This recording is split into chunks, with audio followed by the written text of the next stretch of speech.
जय गुरुदेव, जय जय गुरुदेव, जय जय गुरुदेव, जय जय गुरुदेव, जय जय गुरुदेव, जय जय गुरुदेव।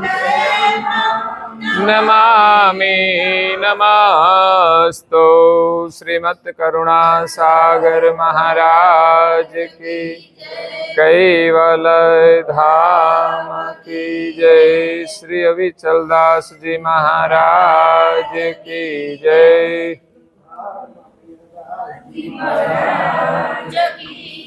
सत केवल साहेब, सत केवल साहेब, सत केवल साहेब।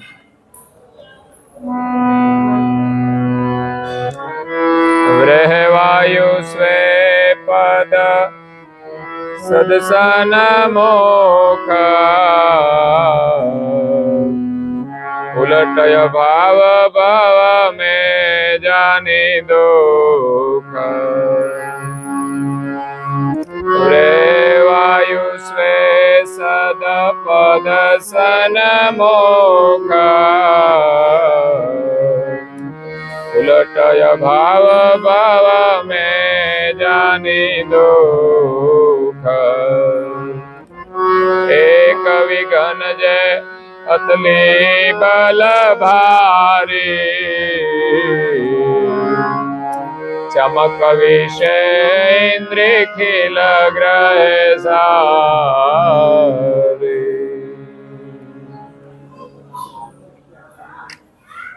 प्रेम भक्तजनों, ज्ञान संप्रदायना अध्यस्थापक,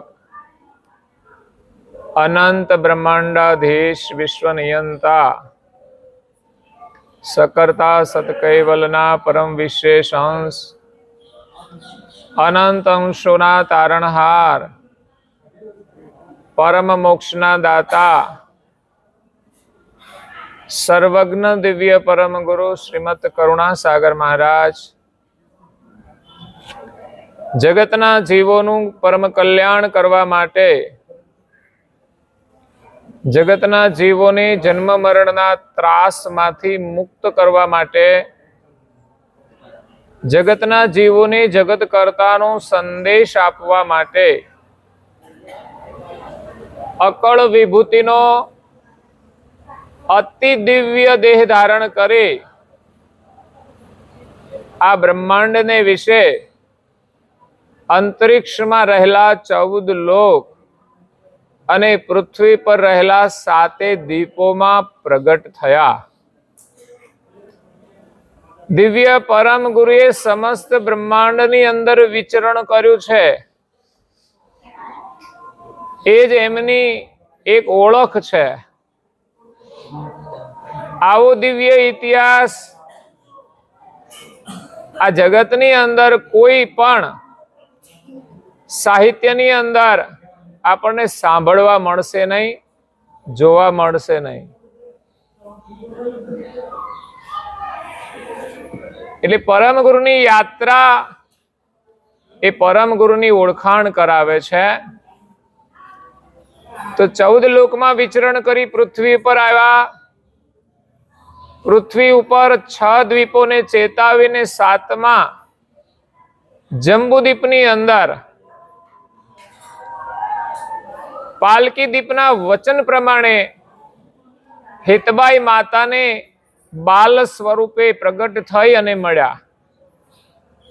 એક તો એમના ઇતિહાસની અંદર જે દિવ્યતા છે એ પ્રાગટ્યની છે। એમણે ક્યાંય પણ જન્મ ધારણ કર્યો નથી। એટલે પરમ ગુરુ આ જંબુદ્વીપની અંદર સંવંત 1829 અને મહાસુદ બીજના દિવસે પ્રગટ થયા। એટલે બીજનો શુભ દિવસ મનાય છે।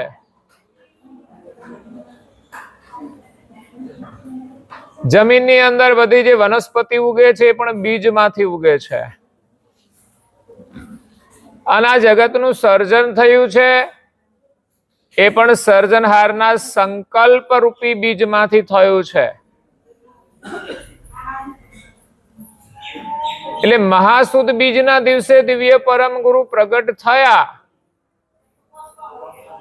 ત્યાર પછી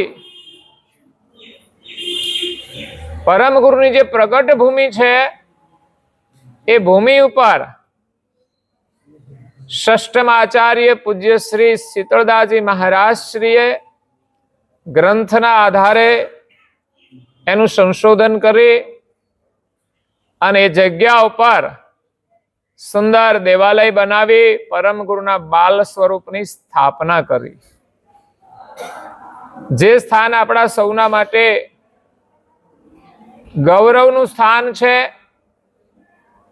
પરમ ગુરુના બાલ સ્વરૂપના દર્શન કરવાનું સ્થાન છે અને વિશેષ બાળકોની રક્ષા માટે આશીર્વાદ મેળવવાનું સ્થાન છે.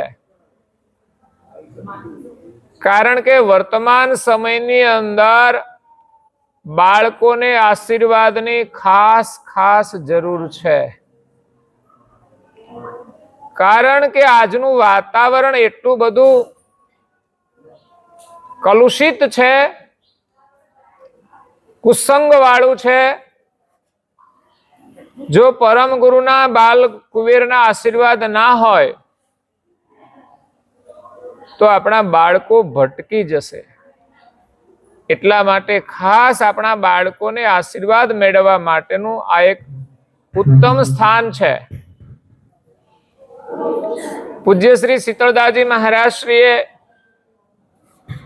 બાલ સ્વરૂપમાં આસ્થા જોડીને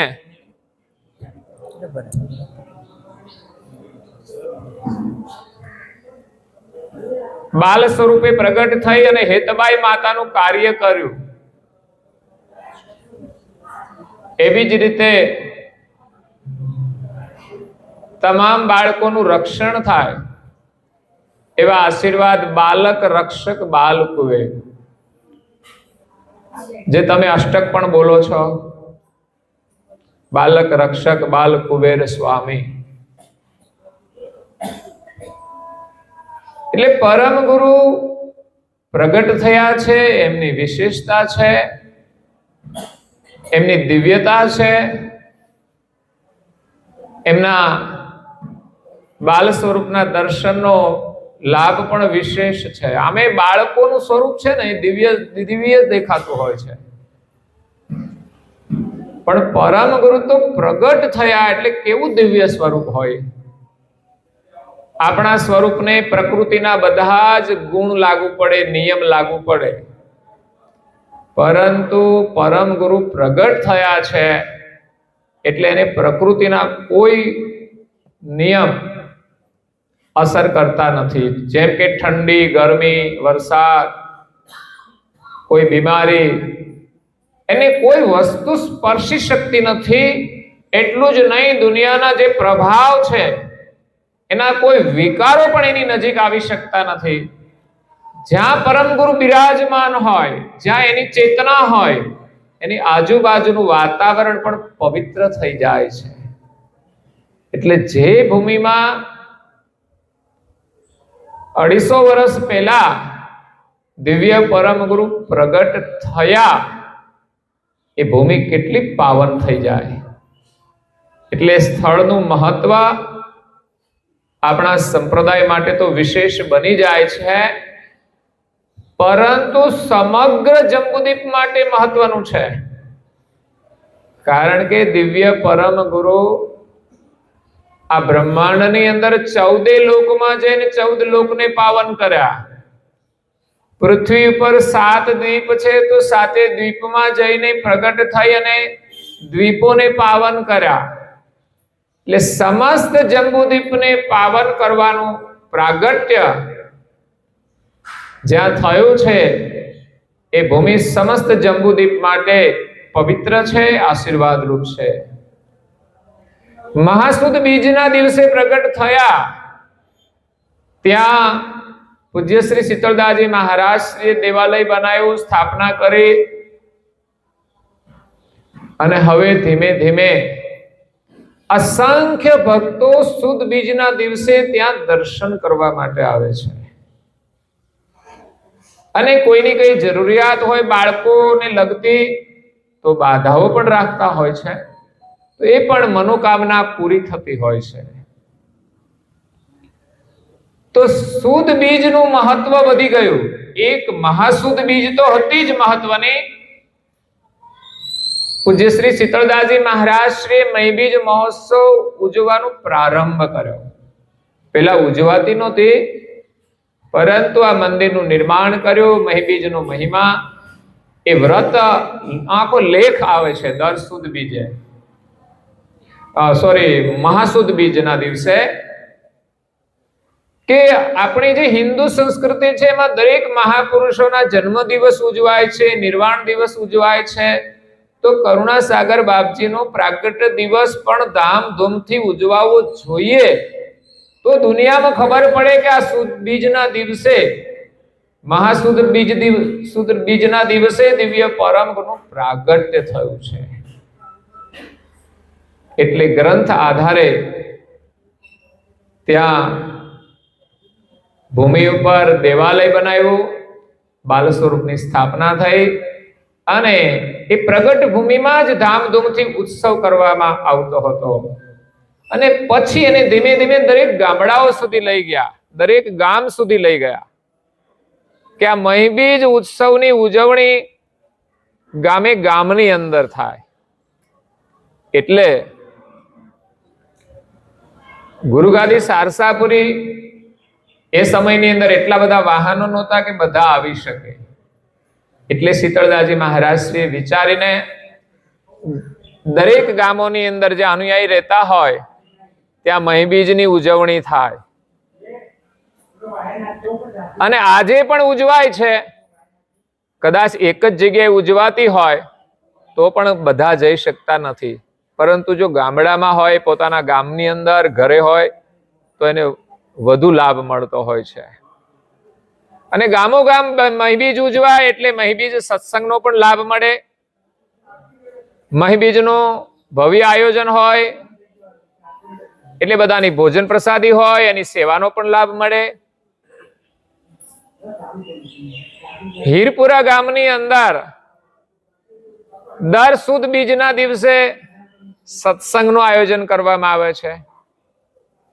આપણી પરંપરામાં પૂર્ણિમાના દિવસે સત્સંગનું આયોજન થતું હતું અને થાય છે, પરંતુ આ વિસ્તારની અંદર હાથીપુરા ગામે પૂર્ણિમાનો સત્સંગ થતો હોય છે. એટલે જો નજીકમાં બે જગ્યાએ થાય તો બધું વેચાઈ જાય.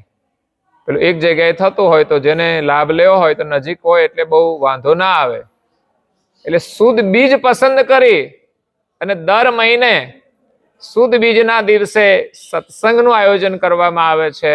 આવનાર ભક્તો માટે ભોજન પ્રસાદીનું પણ આયોજન કરવામાં આવે છે. અને યજમાન હોય છે સેવા આપીને પરમ ગુરુના આશીર્વાદ પ્રાપ્ત કરતા હોય છે. તો આજે શંકર દાદાનો પરિવાર છે, એમના સુપુત્ર રાજેશભાઈ ને બધા પરિવારજનોએ આજે પરમ ગુરુની પૂજા કરી અને આજની સેવા પ્રસાદી એમણે આપી છે. અને સાથે સાથે સત્સંગનો પ્રસાદ લઈ પરમ ગુરુના આશીર્વાદ મેળવી ખરેખર એનો પરિવાર ધન્ય બની જશે. અને સાથે સાથે અહીંયા જે કોઈ આવ્યા છે એ બધાને આ સત્સંગનો લાભ મળશે, પરમ ગુરુના આશીર્વાદ મળશે. તો દર બીજે આ લાભ આપણને મળે છે. તો પરમ ગુરુ શ્રીમદ કરુણાસાગર મહારાજ જગતના જીવોનું કલ્યાણ કરવા માટે આવ્યા છે. એટલે જ્ઞાન સંપ્રદાયની સ્થાપના કરી, જ્ઞાન આપવા માટે ગામડે ગામડે વિચરણ કર્યું. એ સમયની અંદર 105 વર્ષ રહ્યા અને એ જ જ્ઞાનને એમણે ગ્રંથબદ્ધ કરી દીધું છે. એટલે કાયમને માટે એનું અસ્તિત્વ રહે. આપણી સંસ્કૃતિની અંદર એ જ પરંપરા ચાલે છે કે જે મહાપુરુષોનું જે જ્ઞાન છે એ સમય અનુસાર ગ્રંથોની અંદર સચવાયેલું હતું. આજે ટેકનોલોજી પ્રમાણે ઇન્ટરનેટ ઉપર આવી ગયું છે એટલે લોકો સરળતાથી એ બધું જોઈ શકે, જાણી શકે. એટલે એ જ્ઞાન દ્વારા આપણું કલ્યાણ થાય છે, જ્ઞાન દ્વારા આપણને સમજણ મળે છે. એટલે મનુષ્યના જીવનમાં સત્સંગની પરમ આવશ્યકતા છે. કારણ કે જ્યાં સુધી સાચી વસ્તુ આપણે જાણવામાં ના આવે ત્યાં સુધી આપણે સત્યને પામી શકતા નથી. અને હંમેશા સુખ આપણને સત્યથી જ મળે છે. જગતની રચના થઈ ત્યારથી જગતના જીવો સર્જનહારને ભૂલી ગયા અને આ સંસારના જૂઠા સુખની અંદર ભૂલા પડી ગયા છે. એટલે હવે આપણે સાચા અને જૂઠાની પરીક્ષા કરવાની છે.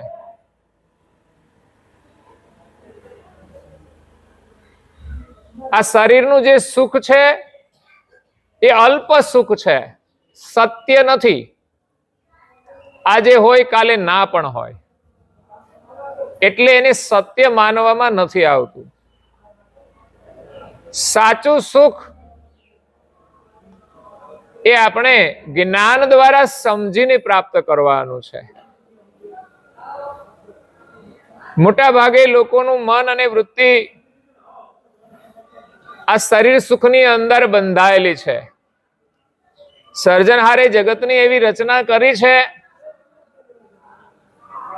કે આ શરીરની અંદર ચૈતન્ય આત્મા નિવાસ કરે છે અને શરીરને અનુરૂપ એની વ્યવસ્થા પણ કરે છે. તો આ જીવ આ સંસારમાં કેવી રીતે ફસાઈ જાય છે, એના માટે પરમ ગુરુના કૃપા પાત્ર દ્વિતીય આચાર્ય પૂજ્ય શ્રી નારાયણદાસજી મહારાજ શ્રી સ્વરચિત સિદ્ધાંત બાવની ગ્રંથને વિશે કહે છે કે વ્રેહ વાયુ સ્વે સદ પદ સન્મુખ ઉલટ અભાવ ભવ में जानी दुख एक विघन जे अतली बल भारी चमक विषे इंद्री खिल ग्रहे सारी. આ અંગની શરૂઆત ગઈકાલે થઈ છે અને એમણે કહ્યું કે આપણને જે શરીર મળ્યું છે ને ઉત્તમમાં ઉત્તમ છે, એટલે એનું તમે મૂલ્ય કરજો, એનો તમે આદર કરજો, એનો તમે સદ ઉપયોગ કરજો, એના મૂલ્યને તમે સમજજો. જેટલું એનું મૂલ્ય સમજાશે એટલું જ એનો આપણે આદર કરીશું, એટલો જ એનો સદુપયોગ કરીશું. જો આ શરીરના મૂલ્યની ખબર ના હોય તો માણસ પશુની જેમ જીવન જીવી અને વેડફી નાખતા હોય છે, પ્રપંચ કરી અને જીવન પૂરું કરી દેતા હોય છે.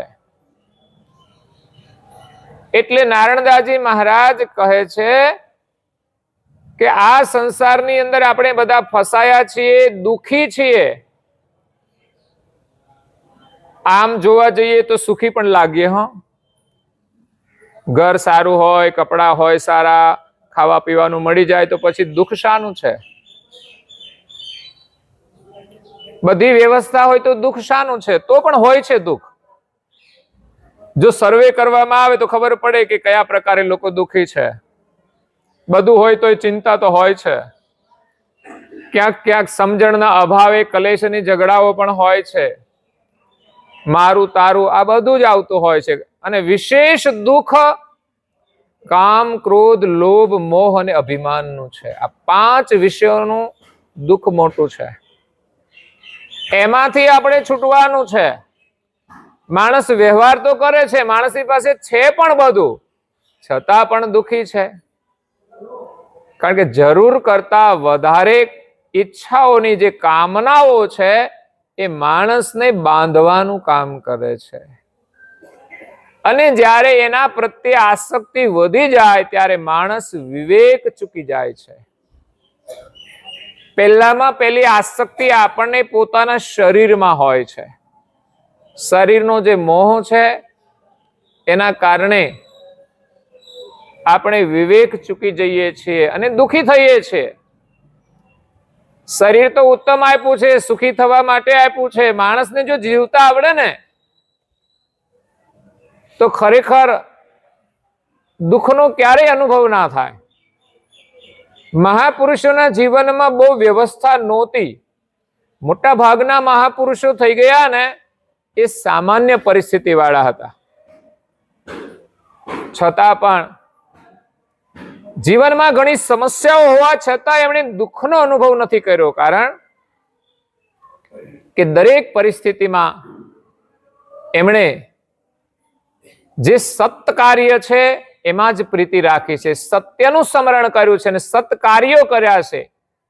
એ હંમેશા સદવિચાર કરતા હતા, એટલે હંમેશા એ પ્રસન્ન રહેતા હતા. એટલે નારણદાસજી મહારાજ શ્રી કહે છે કે આ શરીર જે મળ્યું છે ભવસાગર તરવા માટે નાવ સમાન છે. બીજા કોઈ શરીર દ્વારા આપણે ભવસાગર તરી શકવાના નથી.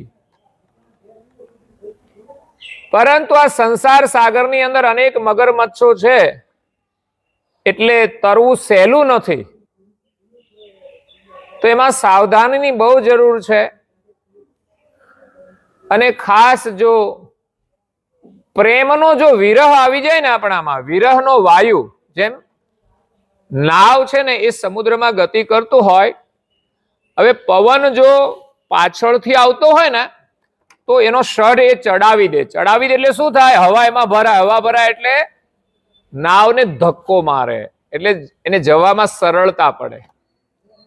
હાથે ચલાવવાની હોય ને તો બહુ મહેનત પડે, પણ જો પવન એ જ દિશાનો હોય તો એ સડ ચડાવી દે છે. પણ સામેથી આવતો હોય અને સડ ચડાવેલો હોય તો શું થાય? એનું નાવ છે રોકાઈ જાય. સંસારમાં આપણે શું કર્યું છે? પવન સામેથી આવે છે અને આપણે ચડ ચડાવીને બેઠા હોઈએ, તો પછી આપણી નાવ ગતિ કરી શકતી. એટલે પેલો તો આપણે સડ ઉતારવો પડે. મોટામાં મોટો સડ કયો છે? અહંકારનો છે. જે કરો એમાં અહંકાર હોય છે. એટલે અહંકારનો સડ ઉતારી દેવાનો અને પરમ પદ તરફ જવાનું હોય ને પાછળથી જો પવન હોય તો આત્મગૌરવનો સડ આપણે ચડાવવાનો છે, આત્મવિશ્વાસનો સડ. તો એમાં આપણને ગતિ મળે છે. એટલે જો વિરહ હોય તો આપણે સરળતાથી પરમ ગુરુના સન્મુખ થઈ શકીએ છીએ. આપણા ઘરની સન્મુખ, આપણે ઘરે જવાનું છે. અહીંયા કોઈ આપણું ઘર છે, અત્યારે જે કંઈ આપણા નામે હોય, મળ્યું હોય, રહેવાનું છે, રહીએ ત્યાં સુધી. પણ પછી આપણું ખરું નથી. એટલે એમ માનીને માનવાનું છે કે આપણું નથી. બાકી સંસારની દ્રષ્ટિએ વિચારીએ તો આપણું કહેવાય. તો આ શરીર પણ આપણું છે, પણ જ્ઞાન દ્રષ્ટિએ વિચારીએ તો શરીર પણ આપણું નથી. જે મકાન છે એ ઘર પણ આપણું નથી. કારણ કે આ બધું એક દિવસ છોડી દેવાનું છે. આપણું બનાવેલું પણ નથી. જો આપણું માનવું જ હોય તો એવી રીતે માનવું જોઈએ કે આ શરીર આપણું છે, તો એને શરીરને સાચવવું જોઈએ, અને આ શરીરનો આપણે સદઉપયોગ કરવો જોઈએ. ઘણા એનો દુરુપયોગ પણ કરતા હોય છે. ઘણા નવરા બેસી રહેતા હોય છે. નવરા તો બેસવું જ ના જોઈએ. આ મોકો ફરી મળવાનો. સંસારની કેટલી બધી મોટી જવાબદારી, એમાં કેટલા કલાકો નીકળી જાય છે. ઘરકામ કરવામાં કેટલા કલાકો જાય, લોકોને વ્યવસાયમાં કેટલા કલાકો જાય, અને એમાંય આપણે નવરા પડીએ તો બજારે બેસી રહેવાનો. કામ ના હોય તોય કોઈના ઘરે જઈને બેસીને વાતો કરવાની. આ સમય એના માટે મળ્યો છે. આ બધું કામ તો છે ને બજારમાં જે ફરતા હોય ને, ચાર પગવાળા ને, એ બધાય કરતા હોય છે વાતો ચીતો. તો બજારમાં ફરીને જવું જોઈએ એકબીજાને, પણ સત્સંગની કંઈક સારી વાતો કરવી જોઈએ, કંઈક સદકાર્યની વાતો કરવી જોઈએ. આપણા બાળકોને, આપણા પરિવારને સારા સંસ્કાર મળે એવું એક વાતાવરણ ઊભું કરવું જોઈએ. તો જ આ શરીર છે એ સાર્થક બનશે. એટલે શરીર આપણું માનીએ તો એને સાચવવું જોઈએ. એક તો સ્વસ્થ રહે એના માટેની ચિંતા, કે ઘણા લોકો શરીરની ચિંતા નથી કરતા કે આ બગડી જશે તો શું થશે, ગમે તે ખાતા હોય છે. જો ગાડીની અંદર ભેળસેળ વાળું ડીઝલ જતું હોય ને પેટ્રોલ જતું હોય તો ગાડી બગડી જતી હોય, તો પછી આ ગાડી પરમાત્માએ બનાવી છે, એમાં જે કંઈ નાખવાનું હોય એ જ આપણે આપવું જોઈએ. અને આપણા ઘરમાં હોય છે પાછું, તો શા માટે કચરો નાખીએ છીએ? તો કુસંગથી કે ભૂલથી આપણે કરી દીધું છે શરૂ, તો જ્યારે સમજીએ ત્યારથી એને સુધારો કરી લેવો જોઈએ. આપણને ખબર ના હોય ત્યાં સુધી તો આપણે કોઈ પેટ્રોલ પંપે જઈએ અને ભેળસેળ વાળું નાખી દેતા હોઈએ, પણ ખબર પડે કે અહીંયા તો આવું થાય છે એટલે બીજા દિવસથી આપણે બંધ. તો આવું કામ આપણા શરીર માટે કેમ નથી કરતા? એક જડ ગાડી છે એની આપણે ચિંતા કરીએ છીએ, ખોટો ખર્ચો થાય, પૈસાની આપણને ચિંતા છે, પણ એટલી ચિંતા આપણે ક્યારેક શરીરની નથી કરતા. તો એના કારણે પણ આપણે દુઃખી થઈએ છીએ અને આ શરીરનો આપણે સારો લાભ ઉઠાવી નથી શકતા. કારણ કે આપણામાં વિવેક દ્રષ્ટિ તો પહેલી જ હોવી જોઈએ, તો જ જીવનમાં સફળતા મળે. જો આપણામાં વિવેક નહીં હોય તો આપણું જીવન સફળ નહીં થાય. પછી આપણે ભોજન કરતા હોઈશું તોય ખબર પડશે આપણામાં કેટલો વિવેક છે. આપણી ભાષા બોલીશું એના ઉપરથી પણ ખબર પડશે આપણો કેવો વિવેક છે. આપણે કોઈ કર્મ કરતા હોઈશું, ક્રિયા કરતા હોઈશું, એના ઉપરથી પણ ખબર પડશે કે આપણામાં કેટલો વિવેક છે. આપણો પહેરવેશ હશે ને તો એના ઉપરથી પણ ખબર પડશે કે આ વ્યક્તિની અંદર કેટલો વિવેક છે. એટલે દરેક કાર્યની અંદર આપણે વિવેક કરવાનો છે, ત્યારે જ આપણે પરમેશ્વર સુધી પહોંચીશું. આપણે જીવનભર મહેનત શા માટે કરીએ છીએ? સુખી થવા માટે. જો આપણે સુખી જ થવું હોય તો પછી આ બધી બાબતોનું આપણે ધ્યાન રાખીશું ને તો જ કાયમને માટે સુખી થઈશું. નહીં તો સુખી થવાની ઈચ્છા હોવા છતાંય દુઃખ આવી જ જતા હોય છે. જો આપણે ધ્યાન ના રાખીએ, વિવેક ના રાખીએ, તો આપણને ખબર ના હોય એવા દુઃખો આવી જાય છે. એટલે આ સંસારના દુઃખોમાંથી છૂટવા માટે નારણદાસજી મહારાજ શ્રી કહે છે, તમને જે નાવ મળ્યું છે એમાં બેસીને જ તમારે આ ભવ પાર થવાનું છે, પણ મેન વસ્તુ તમારી પાસે પ્રેમ હોવો જોઈએ, તમારી ઈચ્છા પ્રબળ હોવી જોઈએ. અહીંયા તમે કેમ આવ્યા? તમારી ઈચ્છાથી આવ્યા છે. વરસાદ આવે ને તોય તમે આવી જાઓ, કોઈ પણ અવરોધ તમને ના રોકી શકે. એમાં સંસાર સાગર પાર થવું છે. જો આપણામાં વિરહ એટલે પ્રેમ, પરમ ગુરુને મળવાનો, આપણા ઘરે જવાનો, એ જ આપણું ઘર છે. આપણું એટલે આ શરીરની અંદર રહેલ જે ચૈતન છે એનું ઘર. આ શરીરને રહેવાનું ઘર છે. બહાર એ તો શરીર રહેશે ત્યાં સુધી અહીંયા રહેવાના. શરીર છૂટ્યા એટલે આપણે તો આ શરીર છોડીને ચાલ્યા જઈશું. તો આપણું તો કોઈ ઘર નક્કી થયું નથી. પરમ ગુરુ જે ઘરનો સંદેશ લઈને આવ્યા છે, સૃષ્ટિની ઉત્પત્તિથી આજ સુધી જે પરમ ગુરુ પ્રગટ થયા ત્યાં સુધી નિજ ઘરની કોઈને ખબર જ નથી. આ જગતની અંદર અવતારો થયા, દેવો આવ્યા, એમના જે દેવી ધામો છે એમને જ પોતાનું ઘર માનીને એમની ભક્તિ કરી છે. પણ ખરેખર જે સર્જનહારના સંકલ્પથી આ જગતનું સર્જન થયું છે, એ સર્જનહારના આપણે અંશ છીએ. તો આપણું ઘર એ સર્જનહારનું જે ધામ છે એ જ આપણું અંતિમ ઘર છે. એ સિવાયના કોઈ પણ જે સ્થાન છે એ કોઈ જીવ પ્રાપ્ત કરે પણ એનું સુકૃત હોય ત્યાં સુધી રહી શકે. સુકૃત પૂરું થાય એટલે એને આ સંસારમાં આવવું પડે છે. બીજી રીતે એને કેવી રીતે છોડવું પડે કે આ સૃષ્ટિનો પ્રલય અનેક વાર થાય છે, એમાં દેવી ધામોનો પણ પ્રલય થાય છે. તો પ્રલય થાય તો પણ એ ધામ છોડવું પડે છે. એટલે 14 લોકની અંદર કોઈ આપણું ઘર નથી કાયમને માટે રહેવાનો. દુનિયામાં જેટલા પણ અંશો હોય, જેટલા પણ સંપ્રદાય હોય, જેટલી પણ પરંપરાઓ હોય, બધા જ અંશોના એક સર્જનહાર છે અને બધાનું એક જ ઘર છે. પણ આ વિવિધતા છે, એની અંદર જે ભેદભાવો છે, એની અંદર જે ઝઘડા છે, એ નહીં છૂટે ત્યાં સુધી આપણને પોતાનું ઘર મળવાનું નથી. એટલે આપણી જે પકડ છે એ આપણે છોડીશું તો જ આપણને પોતાનું ઘર મળશે.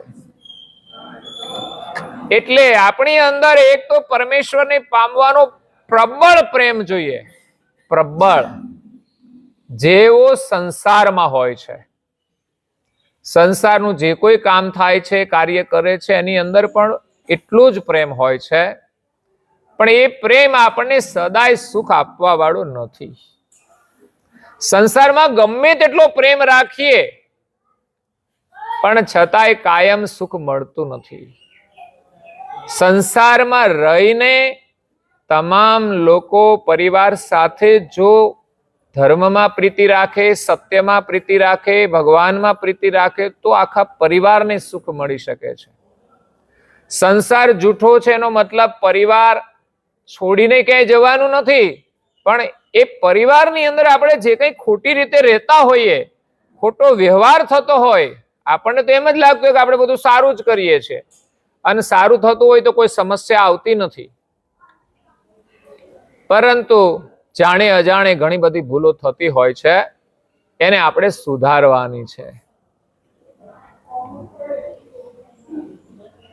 તો જ્યારે આપણામાં સમજણ આવશે ને, સમજણ, ત્યારે પરમેશ્વર પ્રત્યે સાચો પ્રેમ પ્રગટ થશે.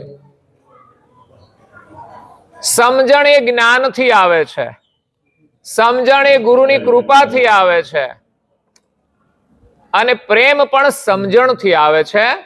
એટલે જ્યારે સાચી સમજણ મળે ને ત્યારે સંસાર પ્રત્યે આપણને અભાવ થશે. સંસાર કેટલો દુઃખરૂપ છે એ આપણને સમજાશે. ન ખાવાનું તો નહીં ખાઈએ, ન જોવાનું નહીં જોઈએ, નહીં સાંભળવાનું નહીં સાંભળીએ, પણ ક્યારે જ્યારે આપણને સમજણ મળશે. દિવ્ય પરમ ગુરુએ ભજનોની અંદર લખ્યું છે, સમજણ કાગર નિકાહો સંતો, સમજણ કાગર નિકા, તાતે યોગ ભોગ સબ ફીકા હો સંતો, સમજણ કાગર નિકા.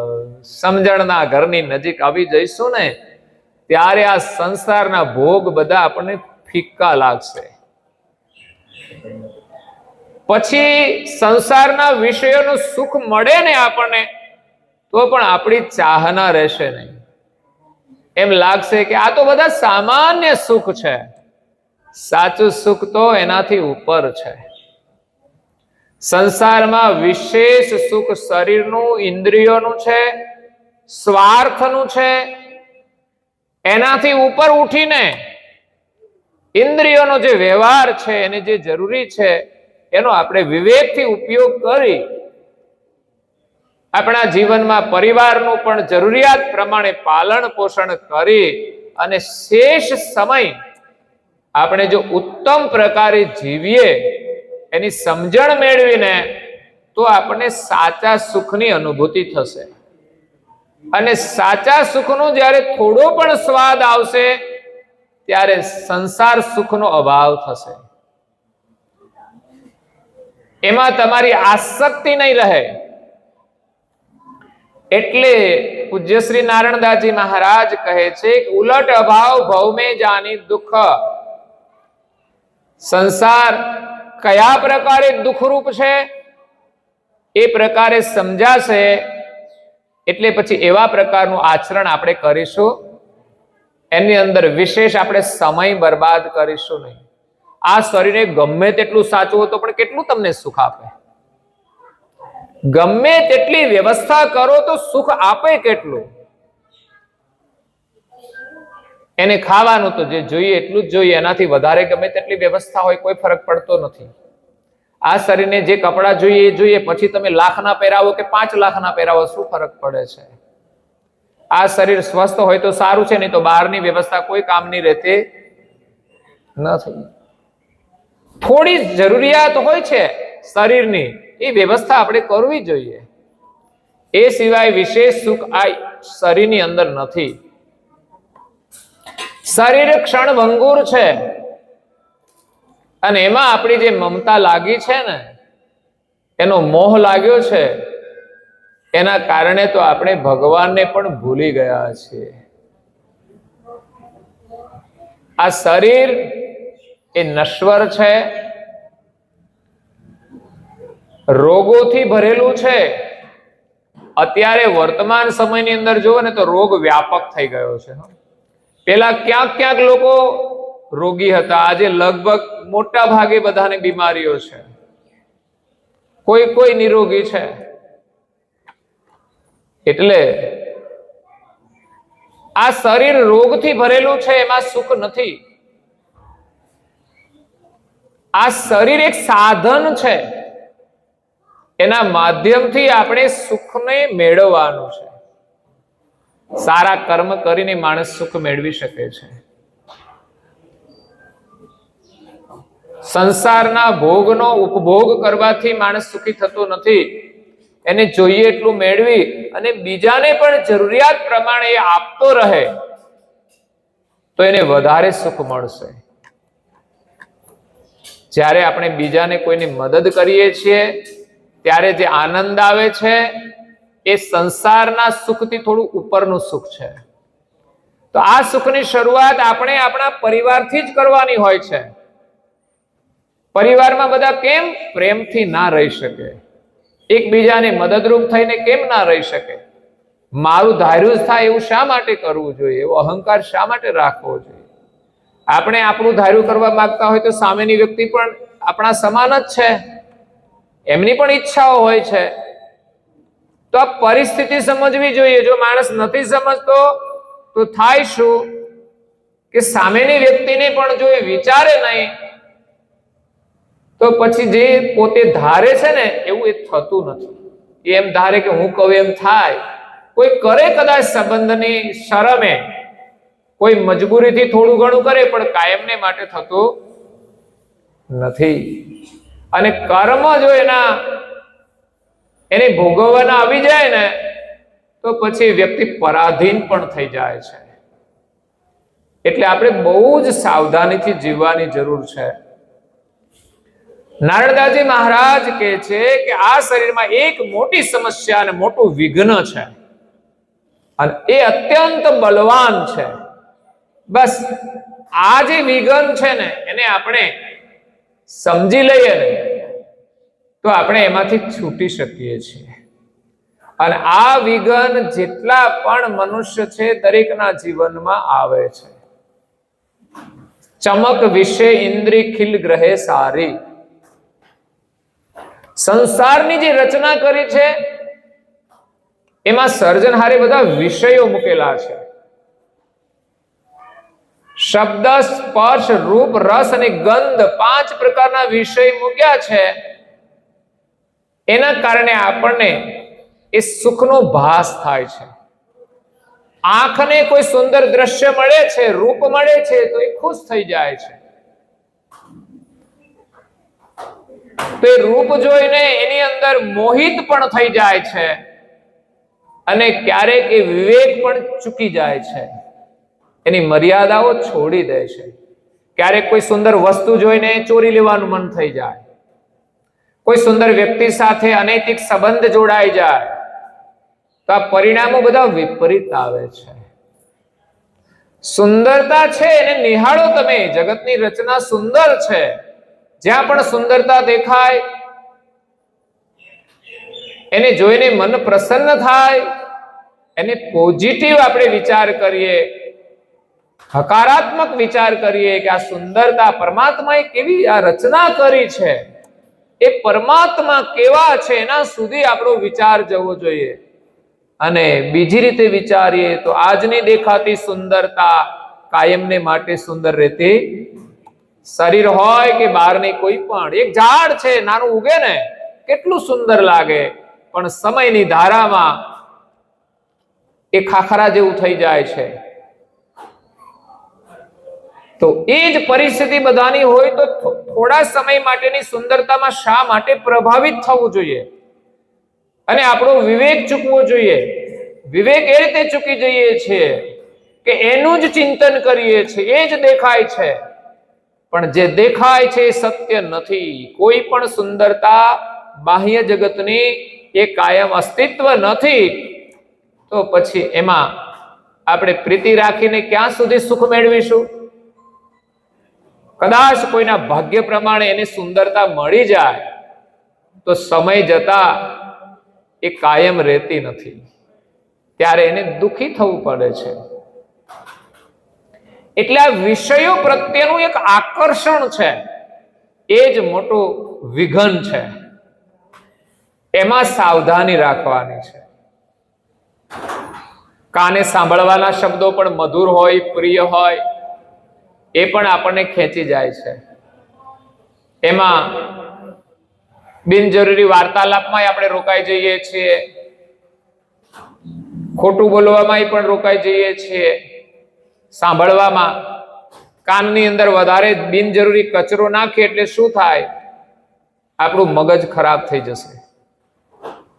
એટલે જોઈએ ને એટલું જ સાંભળો, જરૂરી સાંભળો, સારું સાંભળો, નહીં તો કામ વગરનો કચરો અંદર જશે તો પરેશાની ઊભી કરશે. એ તો તમારા ઘરમાં તમે અનુભવ કરો જ છો ને, વધારાની વસ્તુ આવે એટલે નડ્યા કરે, વધારે હેરાન કરે. એવી જ રીતે આપણા જીવનમાં પણ બિનજરૂરી વાતો કાનેથી આવી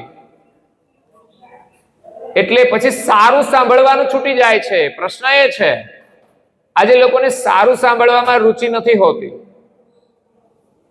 અને બિનજરૂરી હોય, કામ વગરનું, એમાં લોકોને રસ પડતો હોય છે. એટલે એનું જીવન દુઃખી થાય છે, બરબાદ થાય છે. મારી તારી વાતો ક્યાં સુધી પહોંચી જાય અને એમાંથી તો ઝઘડાઓ થઈ જતા હોય છે. એટલે શબ્દ સ્પર્શનો વિકાર પણ ભયંકર છે. 5 વિષયો મૂક્યા છે: શબ્દ, સ્પર્શ, રૂપ, રસ અને ગંધ. કોઈને ટચ કરવામાં પણ આનંદ લાગે છે. કોઈ સારી વસ્તુ હોય તો આપણને ટચ કરવું ગમે, કપડું સારું હોય તો આપણને ગમે છે, પણ આ એક વિષયનું સુખ છે, બાકી કઈ મહત્વ નથી. જેની જે પરિસ્થિતિ હોય એ પ્રમાણે વસ્તુ એને મળતી હોય છે, પણ આપણે વસ્તુને ટચ કરવામાં રોકાઈ ગયા. હકીકત એ બધું જ જમીનમાં એક દિવસ મળી જવાનું છે, તો એ સત્ય નથી. સાચું સુખ એ પરમાત્માએ આ 5 વિષયોને આ શરીર બનાવ્યું છે, એને આનંદ કરવા વાળા આપણે કોણ છીએ એને જો ઓળખીએ અને આ બધી વ્યવસ્થા કરનાર, સુખ આપનાર તો સર્જનહાર છે. કોઈ પદાર્થમાં સુખ છે નહીં, પણ એને બનાવ્યું છે એવું, એટલે આપણને સુખનો અહેસાસ થાય છે. હકીકતમાં જે બધું કોઈને એક વસ્તુમાં સુખ આવે છે એમાં બીજાને નથી પણ આવતું.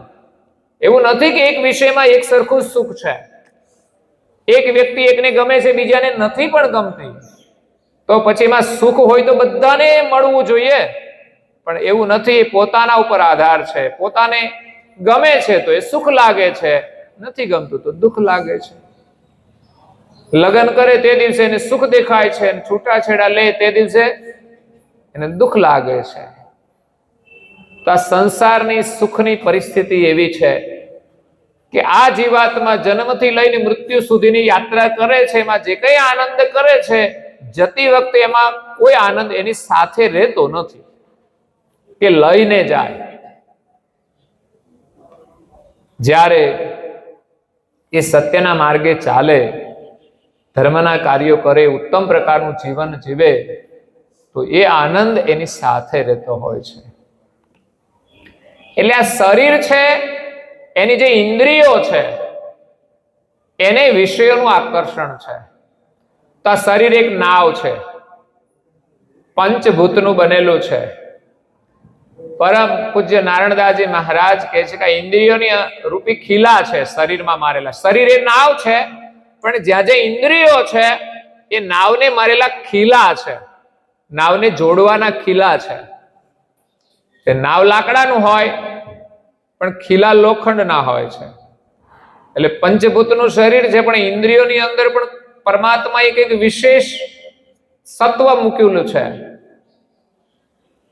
કે આંખની અંદર જ આકર્ષણ થાય છે રૂપનું, કાનની અંદર શબ્દનું આકર્ષણ છે, નાસિકાએ ગંધનું આકર્ષણ છે, જીભની અંદર સ્વાદનું આકર્ષણ છે અને ચામડીના અંદર સ્પર્શનું આકર્ષણ છે.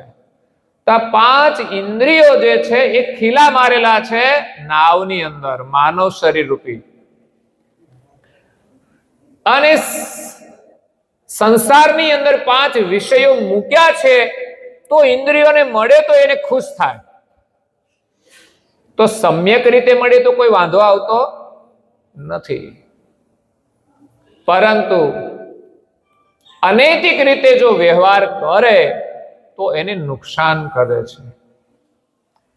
આંખ છે તો રૂપનું દર્શન તો કરશે જ, પણ વિવેક દ્રષ્ટિ રાખીને કરશે તો વાંધો નહીં આવે. એટલે એમણે નાવનું જે રૂપક આપ્યું છે કે નાવની અંદર લોખંડના ખીલા મારેલા છે અને સમુદ્રની અંદર ચુંબક રૂપી સુરંગો બિછાવેલી હોય. ચુંબક તો ચુંબક ની નજીક કોઈ નાવ આવે તો એ લોખંડનો જે ખીલો હોય ને એનું આકર્ષણ એ ચુંબક સાથે થાય છે. એમ આ સંસારની અંદર વિષયો રૂપી સુરંગ એટલે ચુંબક રાખેલા છે. વિષયો આપણાથી દૂર હોય ને તો કોઈ વાંધો નથી, સુંદરતા ક્યાંય દૂર હોય તો વાંધો નથી, પણ જો આપણે એની નજીક ગયા તો આકર્ષણ થવાનું છે. પણ ત્યાં સાવધાની રાખીને જો તે આપણે ખસી જઈએ, અગર તો ડિસ્ટન્સ રાખીએ તો વાંધો ના આવે, વિષયો હોય તો પણ આપણે ધ્યાન ના રાખીએ એટલે થાય શું કે બંનેનું આકર્ષણ થઈ જાય છે અનૈતિક રીતે, તો એ આપણા જીવનમાં નુકસાન કરે છે, એક વિસ્ફોટ થાય છે. એટલે નાવ જતું હોય એને આકર્ષણ થાય છે લોખંડના ખીલાને, ચુંબકનો, એટલે ચુંબક સાથે નાવ ખેંચાય ને અથડાય છે અને સુરંગ છે ને એ ફાટે છે. એટલે નાવને ડેમેજ કરી દે છે, નાવની અંદર છિદ્ર પાડી દે છે અને પછી થાય શું, નાવની અંદર બધું શું થાય, પાણી આવી જાય. તો સંસારનું જે વિષય રૂપી જળ જો આપણામાં આવી ગયું તો પાણી તો કેવું છે, ખારું છે ને, તે ખારું ખારું તો થઈ જ જશે, પરંતુ નાવમાં પાણી આવ્યું એટલે નાવ ડૂબી જવાનું છે. તો આ સંસારનું જે પાણી છે વિષયો સાથે આપણે અથડાઈશું તો ચોક્કસ આ નાવને નુકસાન થશે અને આપણી અંદર પાણી આવી જશે વિષયોનો, તો આપણું નાવ થઈ જશે ભારે, પછી આપણે તરી શકવાના નથી. ઘણા ભગવાનનું નામ લેવું છે પણ એટલું બધું ભારે કર્યું છે વિષયોથી, વિષય સુખથી, કે એને લેવું હોય તો પણ લઈ શકતા નથી. એટલે નાવની અંદર જ્ઞાન, વૈરાગ અને ભક્તિનું ધન ભરેલું છે. આપણે જે નાવમાં બેઠા છીએ પરમાત્માએ આપણને જ્ઞાન આપ્યું છે, ભક્તિ આપી છે અને વૈરાગ. આ 3 વસ્તુ લઈને આપણે જવાનું છે ગુરુ મહારાજ પાસેથી ભવસાગર તરવા માટે. પણ ધ્યાને રાખવાનું છે કે સુરંગો સાથે આપણું નાવ અથડાઈ ના જાય.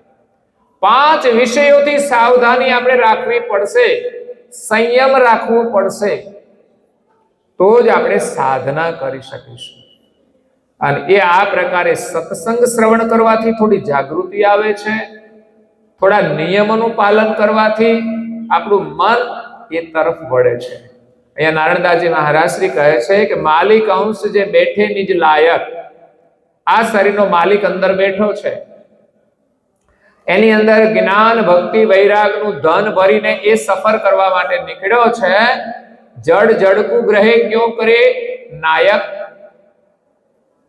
સંસારના વિષયો જડ છે, ઇન્દ્રિયો પણ જડ છે, બંનેનું આકર્ષણ થઈ જાય છે. જડ જડને ખેંચી જાય છે, પણ છતાંય ચૈતન્ય અંશ કશું કરી શકતો નથી. એટલે અંશના હાથમાં એ વાત રહેતી નથી. ખરેખર હોવી જોઈએ, અંશે સાવધાની રાખવી જોઈએ, પણ અંશના હાથમાં એ વાત રહેતી નથી. ત્યારે બચવાનો એક જ ઉપાય છે. સ્વાભાવિક લોખંડને ચુંબકનું આકર્ષણ થવાનું, એમ ઇન્દ્રિયોને વિષયનું આકર્ષણ થવાનું, અને આપણે બધા જ એના આકર્ષણમાં કંઈક અંશે બંધાયેલા છીએ. કંઈક લોકો વધારે અનર્થ કરતા હોય છે, જ્યારે ઘણા લોકો સંસારમાં સંયમથી રહેતા હોય છતાં પણ ભગવાનનું ભજન કરવાનો ભાવ ના થાય તો સમજવાનું આપણે પરિવારની અંદર પણ વિષય સુખમાં જ ફસાઈ ગયા છીએ. અનૈતિક રીતે કઈ વ્યવહાર ન કરીએ તો પણ આપણે ભવસાગર તરી શકતા નથી. એટલે પરિવારની અંદર પણ પૂર્ણ નિયમ સાથે સંયમ રાખીને જીવીશું. વિષય સુખનો અભાવ કરીને અને પરમ સુખને પામવાનો વિરહ રાખીને, પ્રેમ રાખીને તો જ મળશે. એટલે નારણદાસજી મહારાજ શ્રી કહે છે, હાથથી વાત વટકે નહીં કબજે, તીર કે પુરુષ ચમક લાયે તબ જે, હોઈ ગયે પાર વિઘન સબ ભાગા, ગુરુ સ્નેહ વિશે ભય અનુરાગ. આ સંસારમાં જેટલા જીવ આવ્યા ને કોઈના હાથમાં વાત રહી જ નહીં. પોતાની અંદર કોઈ તાકાત જ ના રહી કે આ શરીર રૂપી નાવને, ઇન્દ્રિયોને એ વિષયોથી રોકી શકે. ત્યારે નારણદાસજી મહારાજ શ્રી કહે છે કે આ જગતની અંદર ગુરુનું આગમન થયું છે. તીર કે પુરુષ ચમક લાય તબ જે, એક ચુંબક સંસારમાં વિષયોનું છે અને બીજું ચુંબક ગુરુ મહારાજ લઈને આવ્યા છે જ્ઞાનનું. હોઈ ગઈ પાર વિઘન સબ ભાગા. જો એ ચુંબક તરફ પ્રીતિ થશે, જ્ઞાનથી જો જાગી ગયા ને, તો સમજવાનો કે બધા જ વિઘ્નો દૂર થઈ જશે.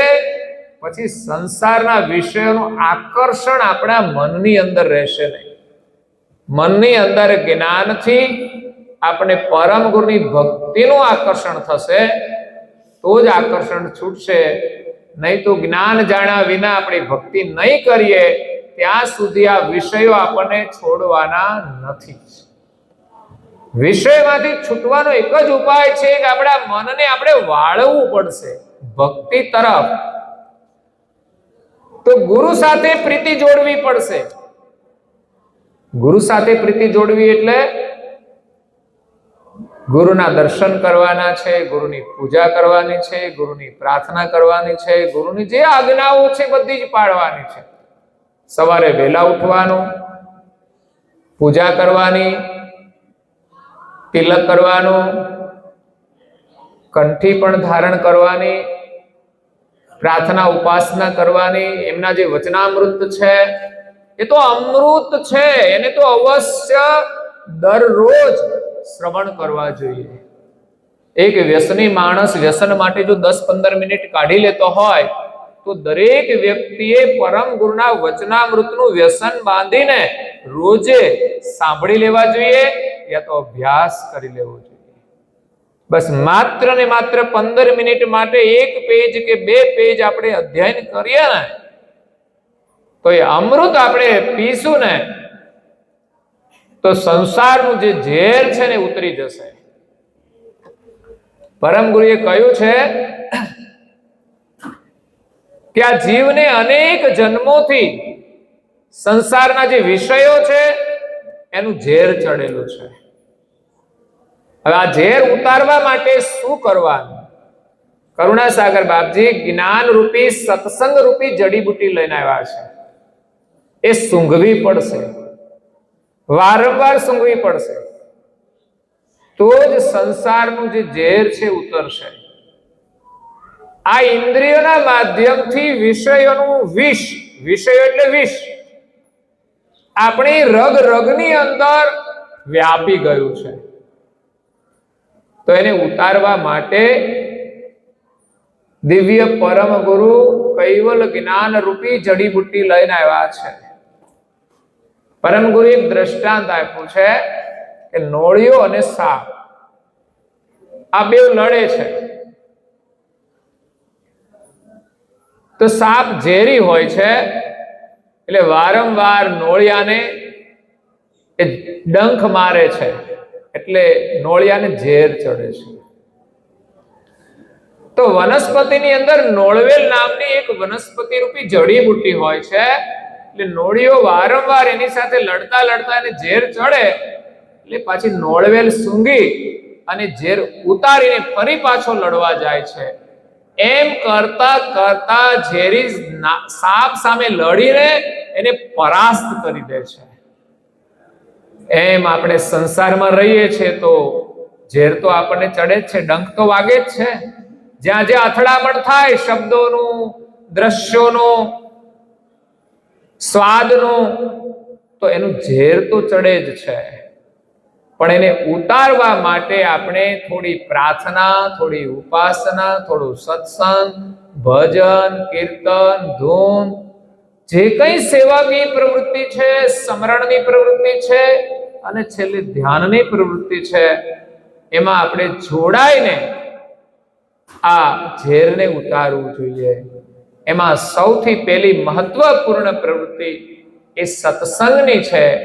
પરમ ગુરુ રચિત જે ધર્મ ગ્રંથો છે, જ્ઞાન સંપ્રદાયના જે ધર્મ ગ્રંથો છે, એનું અધ્યયન બહુ જ જરૂરી છે. કારણ કે દિવ્ય પરમ ગુરુ પ્રગટ થઈ અને એમણે જે ઉપદેશ આપ્યો એના દ્વારા જીવોને સમજ મળી છે, એમના દ્વારા લોકોનું કલ્યાણ થયું છે. એ જ પવિત્ર વાણી આજે આપણે સાંભળીશું. તો એવું નથી કે આજે સાંભળ્યા ને આજે જ કૈવલધામ મળી જાય, પણ આજે સાંભળીશું તો ભવિષ્યમાં એનું આપણને પરિણામ અવશ્ય મળશે. એટલે જીવનમાં એકવાર નહીં અનેક વાર આ ગ્રંથો વાંચવા જોઈએ, પરંતુ ઓછામાં ઓછા એકવાર વંચાય તો પણ ઘણું સારું છે. એકલા અભ્યાસ કરીએ, ધીમે ધીમે પરિવાર સાથે પણ અભ્યાસ કરવાનો પ્રયાસ કરવો જોઈએ. કારણ કે આપણી પરિવારમાં પ્રીતિ હોય છે કે મારો પરિવાર સુખી થાય, તો પરિવાર સાથે કરવાનું આયોજન સપ્તાહમાં એકવાર કરવું જોઈએ. ઉપાસના દરેકે પોતપોતાની રીતે કરવી જોઈએ, પણ સપ્તાહમાં એકવાર સમૂહ ઉપાસનાનું આયોજન પરિવાર સાથે કરો. ક્યાંક ગામની અંદર સમૂહમાં કાર્ય થતું હોય તો એમાં સમૂહની અંદર પણ જોડાવવું જોઈએ. એટલે પરિવારને પણ આપણે એની સાથે જોડવો જોઈએ. સત્સંગ શ્રવણ કરવાનો હોય, ગ્રંથ વાંચવાનો હોય તો પણ અઠવાડિયામાં એકવાર પરિવાર સાથે જોડાઈશું તો ખરેખર આપણો પરિવાર સુખી થશે અને દરેકનું જીવન સફળ થશે. એટલે પરમ ગુરુ સત્સંગ રૂપી જડીબુટ્ટી લઈને આ વિશ્વમાં આવ્યા છે. તો એનું સેવન કરી અને અનેક જન્મોનું ચડેલું જે ઝેર છે એ આપણે ઉતારવાનું છે. તો વારંવાર સત્સંગ શ્રવણ કરીએ તો વારંવાર આપણામાં જાગૃતિ આવશે. તો નારણદાસજી મહારાજ શ્રી કહે છે કે ઈત ભવસાગર તિત ગુરુ રાયા. આ બાજુ સંસાર છે, એની સામે કિનારે ગુરુ મહારાજ છે. એ આપણને તારવા માટે આવ્યા છે. જો આપણે એનામાં પ્રીતિ કરીશું ને તો કોઈ વિઘ્ન નડશે નહીં. અસક અનંગ અસક પ્રીતિ એક દ્રઢાયા. અનંગ એટલે કામ, જે સંસાર પ્રત્યે છે એ જ પ્રેમ પ્રીતિ જો આપણે પરમ ગુરુમાં જોડી દઈશું તો કામ થઈ જશે. તો આ બાજુથી આપણે વાળી અને પરમ ગુરુ તરફ વાળવાનો છે. સંસારમાંથી વાળી અને પરમ ગુરુ સાથે જોડાવાનું છે. તો આજે તમે અહીંયા આવ્યા તો ઘરેથી તમે ત્યાગ કરીને આવ્યા, ઘરને છોડ્યું તો અહીંયા આવી શક્યા છો. તમારી પાસે ધન હોય તો તમે સંસારમાં વાપરો છો, પણ એમાંથી તમે બચાવો તો ધર્મ કાર્યમાં વાપરી શકો છો. એટલે તમારો જે સમય છે, તમારા વિચારો છે, તમે કામકાજ કરતા કરતા પણ તમે પરમ ગુરુ તરફ વળી શકો છો. જે કર્તવ્ય કર્મ હોય તો કરવાનું જ છે, પણ જ્યારે પરમ ગુરુનું સ્મરણ હોય ને ત્યારે આપણે ખોટું નહીં કરીએ, એ મોટો લાભ છે. અને ખોટું કરીશું તો પછી એનું નામ નહીં લેવાય, અને કદાચ એને ઢાંકવા માટે કરીએ તો એ સત્ય નહીં થાય, એ સાચું સ્મરણ નહીં થાય. ઘણીવાર લોકો સમાજમાં પ્રપંચો કરતા હોય ને પછી થોડું સારું દેખાડવા માટે થોડું ધર્મનું કાર્ય પણ કરી લેતા હોય, તો એ ઢાંકવાની વાત છે. એનાથી એના પાપ ઢંકાતા નથી. પરંતુ આપણે સત્યના માર્ગે ચાલીને સારું કામ કરવાનું છે, સ્મરણ કરવાનું છે. ફસે ભવ અશક વિષય ગુણ વ્રતિ. આ સંસારની અંદર, ભવની અંદર વિષયોમાં આપણી ગુણ અને વૃત્તિ ફસાઈ ગઈ છે. ગ્રસે તિત ગુરુ પ્રીત પ્રેમ વરહે સ્ફૂર્તિ. જ્યારે ગુરુ શરણમાં એ પ્રીતિ જોડાશે ત્યારે આ જીવને પ્રેમ મળશે, સ્નેહ મળશે, એને એક સ્ફૂર્તિ મળશે. અને એ સ્ફૂર્તિ કેવી હોય? એ ક્યારેય પણ એના જીવનમાં ખેદ આવતો નથી, જીવનમાં ક્યારેય દુઃખ આવતું નથી, ક્યારેય નિરાશા આવતી નથી. અખંડ સ્ફૂર્તિ મળે છે. પેલું તો કેવું કે આપણે નાહીએ એટલે આપણને સ્ફૂર્તિ મળે, પણ થોડી ગરમી થાય તો અકળામણ શરૂ થઈ જાય. ઘરમાં કઈ પ્રકારની અકળામણો થતી હોય ને, ના ગમે એટલે અકળામણ, કોઈ બોલે તોય અકળામણ, ખાવાનું ના ભાવે તો અકળામણ, આપણી ઈચ્છા પ્રમાણે ના થાય તો અકળામણ. આ તો આત્મા સ્વરૂપની એવી આપણને સ્ફૂર્તિ મળે છે જે પરમ ગુરુના સાનિધ્યમાં જ છે. એટલે આ સંસારમાં બહુ ભટકવાનું નહીં ક્યાંય સુખ માટે, ક્યાંય પાછળ દોડવાનું નહીં, દુનિયામાં જેવું હોય તેવું દેખાદેખી કશું જ નહીં કરવાનું. આપણને જે મળ્યું છે એ આપણા ભાગ્ય પ્રમાણે આપણે મહેનત કરવાની અને પરમ ગુરુને લક્ષ્યમાં રાખીને જીવવાનું. આપણા પરિવારને પરમ ગુરુમય બનાવવાનો, તો એ આપણો પરિવાર સુખી થશે. પ્રેમ અસક વશ ગુરુ સદ સોઈ. ગુરુને વશ કરવાનું એક જ હથિયાર એ પ્રેમ છે. પ્રેમ સિવાય ગુરુની રીજ મળતી નથી. એટલે પ્રેમથી ગુરુ આપણને વશ થાય છે. પ્રેમ અશક વશ વિષય ભવ બોય. અને વિષયોની અંદર પણ આપણો પ્રેમ જોડાય તો આપણે એમાં વિષયોને વશ થઈ જઈએ છીએ. એટલે વિષયો તરફથી છૂટવું હોય તો એક પ્રબળમાં પ્રબળ તાકાત એ ગુરુ મહારાજના જ્ઞાનની છે, એની શ્રદ્ધાની છે, એની ભક્તિની છે. નહીં તો આ સંસારની ચાહના છોડીને કોઈ મંદિરમાં જાય છે? સંસારની માયા જેવી છે ને. પણ જે દિવસે પરમ ગુરુમાં પ્રીતિ થઈ જશે ત્યારે એ ચિંતા છોડી દેશે, અને ચિંતા છોડી દેશે તો એને સોંપી દેશે. અને એને જો સોંપી દે ને તો બધું સારું જ થશે. બાકી આપણે સંસારમાં ગમે તેટલું કરશું ને તોય આપણે કશું કરી શકવાના નથી. કંઈ પણ કરી ખાઈ પી અને નિર્વાહ સિવાય કશું કરવાના. જો સારા કામ થઈ ગયા ને તો સમજવાનું આપણું જીવન ધન્ય બની જશે. એટલે સત્સંગ સાંભળવાનું મહત્વ છે કે આપણને સત્ય વસ્તુની ખબર પડે, સત્ય કંઈ કરવાની ખબર પડે, અને એવું આપણે કરીને સાચો લાભ લેવાનો છે. દેખઈ પ્રેમ ગુરુ કરે ભવ પારા. જો ખરેખર આપણે આ સંસારમાંથી છૂટવું જ હોય અને માલિકને મળવું હોય તો ગુરુ સાથે આપણે પ્રેમ જોડીએ ને તો ખરેખર એ ભવ પાર કરી દેશે. સંસારની અંદર સમસ્યાઓ હોય, એમાંથી સમાધાન જોઈતું હોય, છૂટવું હોય તો વકીલ સાથે પ્રેમ જોડવો. એવી રીતે જો ખરેખર આપણે પ્રેમ જોડીએ તો એનો એક રસ્તો મળે છે. એમ દિવ્ય પરમ ગુરુ સાથે આપણો પ્રેમ જોડાશે તો આપણને જે શરીર મળ્યું છે ને એ ભવસાગર તરવા માટે નાવરૂપ છે. પણ ગુરુના શરણમાં ગયા સિવાય, ગુરુ ભક્તિ કર્યા સિવાય આ જીવ ભવપાર થઈ શકતો નથી. તો આ માનવ દેહ કેટલું ઉત્તમ છે. એક સરસ આપણા સેવકે ભજન બનાવ્યું છે, મને બહુ ગમે છે. સમય કદાચ થઈ ગયો છે મને લાગે છે. તો મનુષ્ય શરીરને ધ્યાનમાં રાખીને આપણે ભજન બનાવ્યું છે કે આ માનવ શરીર કેવું મહત્વનું છે. હે જ રે દિવાળી રે અદેહ મનુષ્યનો રે, હે જ રે દિવાળી રે અદેહ મનુષ્યનો રે, આવ્યો અતિ દુર્લભ કાળ જે, આવ્યો અતિ દુર્લભ કાળ જે,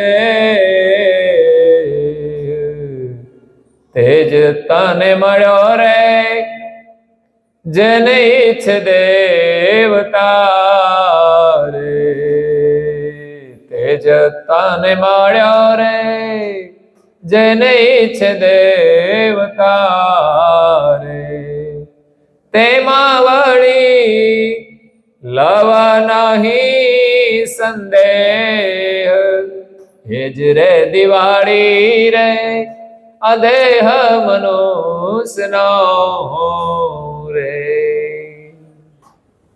દિવાળી આવે એટલે કેટલી બધી ખુશી હોય, આનંદ હોય. એમ 84 માં ફર્યા પછી જયારે માનવનું શરીર મળે એટલે સમજવાનું કે આપણા માટે આ દિવાળી છે. એક દિવસની નહીં, જીવીએ ત્યાં સુધીની દિવાળી. જેમ કેટલા મિનિટોની હોય, કેટલા કલાકોની દિવાળી, એમ કેટલા વર્ષોની હોય આ દિવાળી આપણી. માનવ શરીર એ જ દિવાળી છે અને એ આપણને આજે મળ્યો છે. આવ્યો અતિ દુર્લભ કાળ છે, આ દુર્લભ કાળ છે. સંસાર ચક્રની અંદર આ જીવ વિચરણ કરે છે, એમાં માનવ શરીરમાં આવે એ સમય બહુ દુર્લભ છે. છૂટ્યા પછી તો ભગવાન જાણે ક્યારે આ શરીર મળશે. પછી એવું જરૂરી નથી કે રૂપાળું મળે કે ધનવાન પરિવારમાં મળે, કઈ જરૂરી નથી. માનવનું શરીર મળે એ જ મહત્વનું છે. નાનામાં નાના વ્યક્તિએ પણ ભક્તિ કરી છે અને મોટી વ્યક્તિએ પણ ભક્તિ કરી છે. રાજાઓએ ભક્તિ કરી છે અને રંકે ભક્તિ કરી છે. બધા જ કરી શકે છે. રાજા બનીશું તો વધારે માયા છોડવી પડશે, કઠિન હશે. ગરીબ માણસ માટે તો માયા ઓછી જ હોય છે, એના માટે સરળ હોય છે, પણ એની પાસે સમજણ નથી હોતી. ઘણીવાર સામાન્ય લોકો પાસે સમજણનો અભાવ હોય છે. એટલે તેજ તને મળ્યો રે જેને ઈચ્છે દેવતા. આ શરીર કેટલું મૂલ્યવાન. જેહી મનુષ્યા દુર્લભ દેવન કો તેહી મનુષ્યા તુમ પાઈ, પરંતુ બિન સદગુરુ ફેરી ભવ ભુગતો. સદગુરુના શરણમાં ગયા વિના આ ભવના ભોગને તું ભોગવે છે, ધિક આત્મ હતાઈ. ધિકાર છે આ જીવનને કે તારું જીવન સંસારના ભોગની અંદર તે આત્મહત્યા કરી અને ગુમાવી દીધું. એટલે માનવ દેહ આપણને મળ્યો છે દુર્લભ. તેમાં વળી લવ નથી સંદેહ. એમાં જરાય પણ આપણે સંદેહ રાખવો નહીં. એવું આ ઉત્તમ શરીર મળ્યું છે. જો સવારે વહેલા ઉઠો અને કંઈક સંકલ્પ કરીને સારું કામ કરશો તો એનો ઉત્તમ ઉપયોગ થશે. કૈવલ મંત્ર લેખન પણ કરીએ છીએ. તો નાના બાળકો સામાન્ય તમે બેઠા હો તો તમારો સમય એક સારી પ્રવૃત્તિમાં જોડાય. એવી નાની નાની પ્રવૃત્તિને લઈને પણ આપણે પરમ ગુરુનું સ્મરણ કરવું જોઈએ, એમની આજ્ઞા પાડવી જોઈએ. કશું કામ ના હોય તો પણ આપણે બીજે કઈ જવું એના કરતા મંદિર સુધી આવી, મંદિર બંધ હોય તો બહારથી દર્શન કરીને ઘરે જતા રહીએ. અત્યારે ડોક્ટર કે તમે થોડું વોકિંગ કરો, તો પછી દર્શન કરવા જઈએ તો આ ના થઈ જાય. તો એમાં લાભ જ હોય છે. ચાલવાથી લાભ છે, દર્શનથી લાભ છે. તે ભાવના મહત્વની છે કે આપણી ભાવનાઓ ક્યાંય બીજે ભટકે નહીં. ખોટી જગ્યાએ બેઠા, ખોટા લોકો સાથે બેઠા તો ખતરો છે જ. સમસ્યાઓ ખોટા સાથે છે. એટલે એનાથી આપણે દૂર રહેવાનું છે. તો માનવ શરીર મળ્યું છે, શું કરવાનું? એને તું કરજે રે એ મંદિર મહારાજનું રે, એને તું કરજે રે એ મંદિર મહારાજનું રે.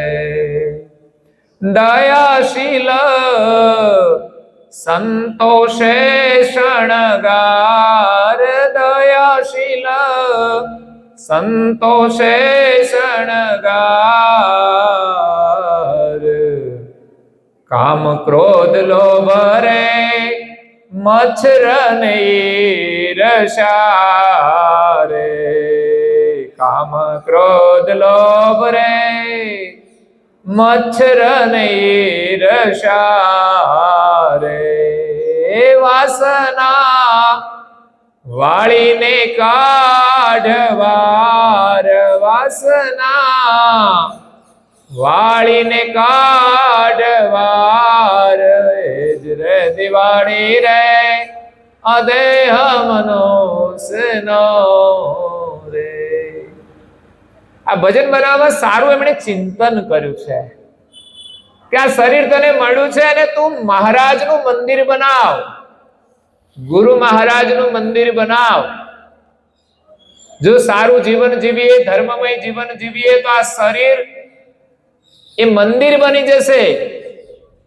કારણ કે દેહી દેવળ મેં દેવા, સંતો દેહી દેવળ મેં દેવા. દેવળ છે એની અંદર કોઈ દેવ બેઠેલા છે, એની રોજ પૂજા થવી જોઈએ. તો આ શરીરને શું બનાવવાનું? મંદિર. પછી મંદિર બનાવીએ પછી એમાં કચરો નખાય નહીં. અને દયાશીલ સંતોષથી એને શણગારવાનું. આપણે મંદિર બનાવીએ પાછું સુશોભન પણ કરીએ છીએ. તો આ શરીર રૂપી જો મંદિરને શણગારવું હોય તો શાનાથી શણગારશું? કે બ્યુટી પાર્લરમાં જવાથી પાછું સારું નહીં થાય. હા, પાછું આપણે તો એમ માને કે આ શરીરને સુંદર બનાવવું હોય તો બ્યુટી પાર્લરમાં જવું પડે. પણ બ્યુટી પાર્લરમાં જવાથી તમારું શરીર તો સુંદર થાય પણ તમારો વ્યવહાર સુંદર બનતો, તમારો વ્યવહાર સારો ના હોય તો સુંદરતા ગમે તેટલી હોય એનું કોઈ મૂલ્ય રહેતું નથી. ઓઠે લાલી લગાડી હોય પણ અંદરથી વાણી જો હારી ના નીકળે તો એ વાલી લાગતી નથી, લાલી વાલી લાગતી. એટલે સુંદરતા છે આ શરીરની, એના જે શણગાર એ શીલ સંતોષ અને દયા. જીવનમાં દયા જોઈએ. ઘરમાં કોઈ બીમાર હોય, વૃદ્ધ હોય, એના પ્રત્યે દયાભાવ હોવો જોઈએ. ઘણા લોકો તો ખખડાવતા હોય છે, બેહો છાના માના, એવી રીતે એનું અપમાન નહીં કરવું જોઈએ. સમય બધાનો આવતો હોય છે અને કર્મ બધાને લાગુ પડે છે. સમય આવે કે ના આવે કર્મ લાગુ પડી જશે. એ વડીલોએ બાળકો માટે કેટલું બધું સહન કર્યું હોય છે, તો આપણે એનું સન્માન કરવું જોઈએ. કદાચ એનો સ્વભાવ ઉંમર પ્રમાણે કઈ સમય પ્રમાણે ફેરફાર દેખાતો હોય તો એની સ્વીકૃતિ નાના લોકોએ કરવી જોઈએ, એનો આદર કરવો જોઈએ. એટલે દયા હોવી જોઈએ. શીલ એટલે ચારિત્ર્ય. એનાથી જ આ શરીરનું મહત્વ છે. મહાપુરુષે શીલનું પાલન કર્યું છે, ચારિત્ર્યનું પાલન કર્યું છે, ક્યારેય ભ્રષ્ટ નથી થયા. અને સંતોષ, જીવનમાં એનાથી મોટું કોઈ ધન નથી. આ જ છે મનુષ્ય શરીરના શણગાર. એનાથી આ મંદિરની આપણે શોભા વધારવાની છે. અને આવું સુંદર મંદિર હોય ને પછી તો કોઈને મળે ને એકબીજાને તો આ મંદિરના દર્શન કરીને એ ધન્ય બની જાય છે. કામ ક્રોધ લોભ રે મચ્છર અને ઈર્ષા. તો મંદિરની અંદર જે કચરો હોય ને તો આપણે વાળીએ જ છીએ ને, કચરો તો સાફ કરવો પડે. ઘણા લોકો તો મંદિર પરિસરમાં જતા હોય, મસાલા ખાતા તો પડીકીઓ ખાઈ નાખી દેતા હોય છે. એ તો વિચારતા જ નથી હોતા કે મંદિરના પરિસરની અંદર પ્રવેશ કરીએ ને ત્યારથી આપણું મુખ સાફ કરી દેવું જોઈએ અને અંદર જઈને કોઈ વસ્તુ લેવી જોઈએ. આટલો થોડો સંયમ પાડે ને તો એને એમાંથી છૂટવાનો રસ્તો મળશે. આ વિવેક રાખવાથી થાય શું? બહાર જઈને તો ખાવાનો છે પણ થોડા સ્થળની મર્યાદાઓ જોવે, ક્યારેક આપણા વડીલોની મર્યાદાઓ આપણે સાચવવાથી આપણા મન ઉપર સંયમ આવતા આવતા છૂટી પણ શકે છે. એટલે પહેલા તો આપણે મન ઉપર કંટ્રોલ કરતા શીખવું પડે. એટલે કામ, ક્રોધ, લોભ, મત્સર ને ઈર્ષા અને વાસના વાળીને કાઢ બહાર. આ સંસારની જે વાસના છે ને એ કચરો છે બધો, એ દુર્ગંધ છે, એને આપણે વાળીને બહાર કાઢવાની છે. આ શરીર રૂપી મંદિરમાં કામ, ક્રોધ, લોભ, મોહ આ બધું જે કચરા રૂપ છે એ વાસનાને આપણે કાઢવાની છે. તો આ શરીર મંદિર બનશે. અને પછી આગળની કડી કહે છે, સત્સંગ ચંદરવારે કરજે તું સોબતારે, તોરણ તો વર્તમાન ધારે, પાંચ તોરણ તો વર્તમાન ધારે, પાંચ દીપ માળતે તોરે, હે વચન વાલા તણા રે, દીપ માળતે તોરે, હે વચન વાલા તણા રે, સંભાળીને રાખે ન આવે આજ, હેજ રે દિવાળી રે અદેહ મનોસનો રે. કેવું સરસ મનુષ્ય જીવનનું મહત્વ સમજાયું છે કે આ શરીરને મંદિરનું મહારાજનું મંદિર બનાવ, એની અંદર સુશોભન કર, સત્સંગ રૂપી ચંદરવા. આ મંદિર એ સત્સંગથી શોભે છે. કઈ લાઇટિંગો લોકો કરતા હોય છે ચંદરવા. પહેલાના સમયની અંદર આ ચંદરવા શબ્દ આવતો હતો. ઘણી રચનાઓમાં શબ્દ આવે છે. એ કે આ શરીરને શોભે એવા સત્સંગના કાર્યો કરજે. તોરણ બાંધવાનું છે. તો તોરણની અંદર 5 ગેબ હોય. આ રીતે તોરણ બાંધેલા હોય તો 5 પ્રકારના વર્તમાન એ કે તમે ધારણ કરો. જૂઠ, પ્રપંચ, ચોરી, હેરી આ બધાનો ત્યાગ કરી અને આપણે આવા તોરણ બાંધવાના છે. દીપમાળ તે તોરે વચન વાલા થા.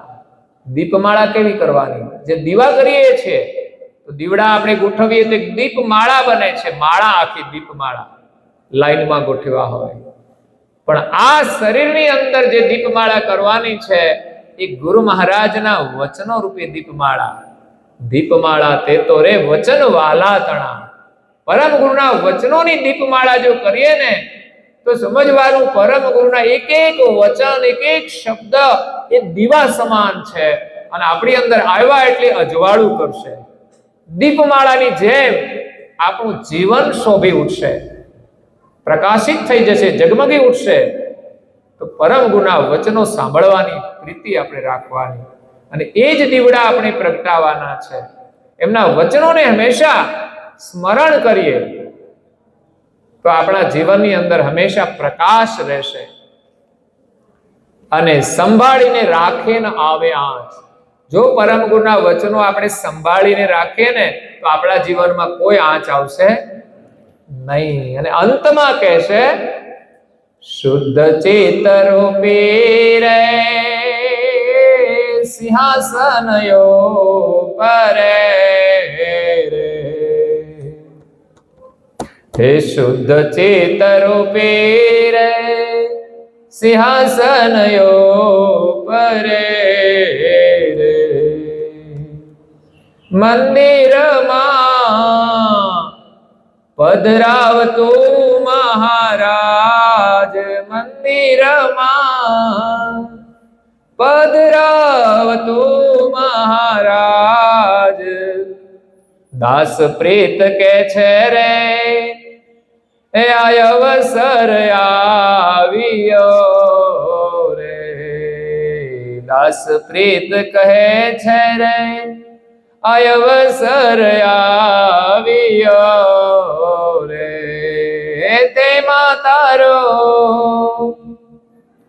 સુધારી લેને કાજ, તેમાં તારો લેને સુધારી કાજ. એ જ રે દિવાળી રે અદેહ મનુષ્યનો રે આયો યતિ દુર્લભ કાળ જે તેજ તને મળ્યો રે જેને ઈચ્છ દેવતા રે તેમાં વાળી લવાનાથી સંદેહ એ જ રે દિવાળી રે અદેય મનુષ્યનો રે. આમ તો બધા શબ્દો એમને સરળ વાપર્યા છે, તો એમણે કહ્યું કે આ મંદિરની અંદર દીપમાળા કરો, તોરણ બાંધો, ચંદરવા કરો અને પછી મંદિર જે છે એની અંદર આપણે મહારાજની પધરામણી કરવાની છે. શરીરને મંદિર તો બનાવવાનું, એટલે મંદિર તો નિર્માણ કરવાનું, પણ એકલું મંદિર કઈ કામનું હતું? જ્યાં સુધી મહારાજ અંદર બિરાજમાન ના થાય ત્યાં સુધી કરોડોનું મંદિર હોય તોય કોઈ જતો, પરંતુ ગુરુ મહારાજનું મંદિર પણ સુંદર હોય, સુશોભિત હોય. કારણ કે મોટા ભાગના મંદિરો બધા બનાવે છે, સુંદર બનાવે છે. મંદિર પણ સારું હોય છે.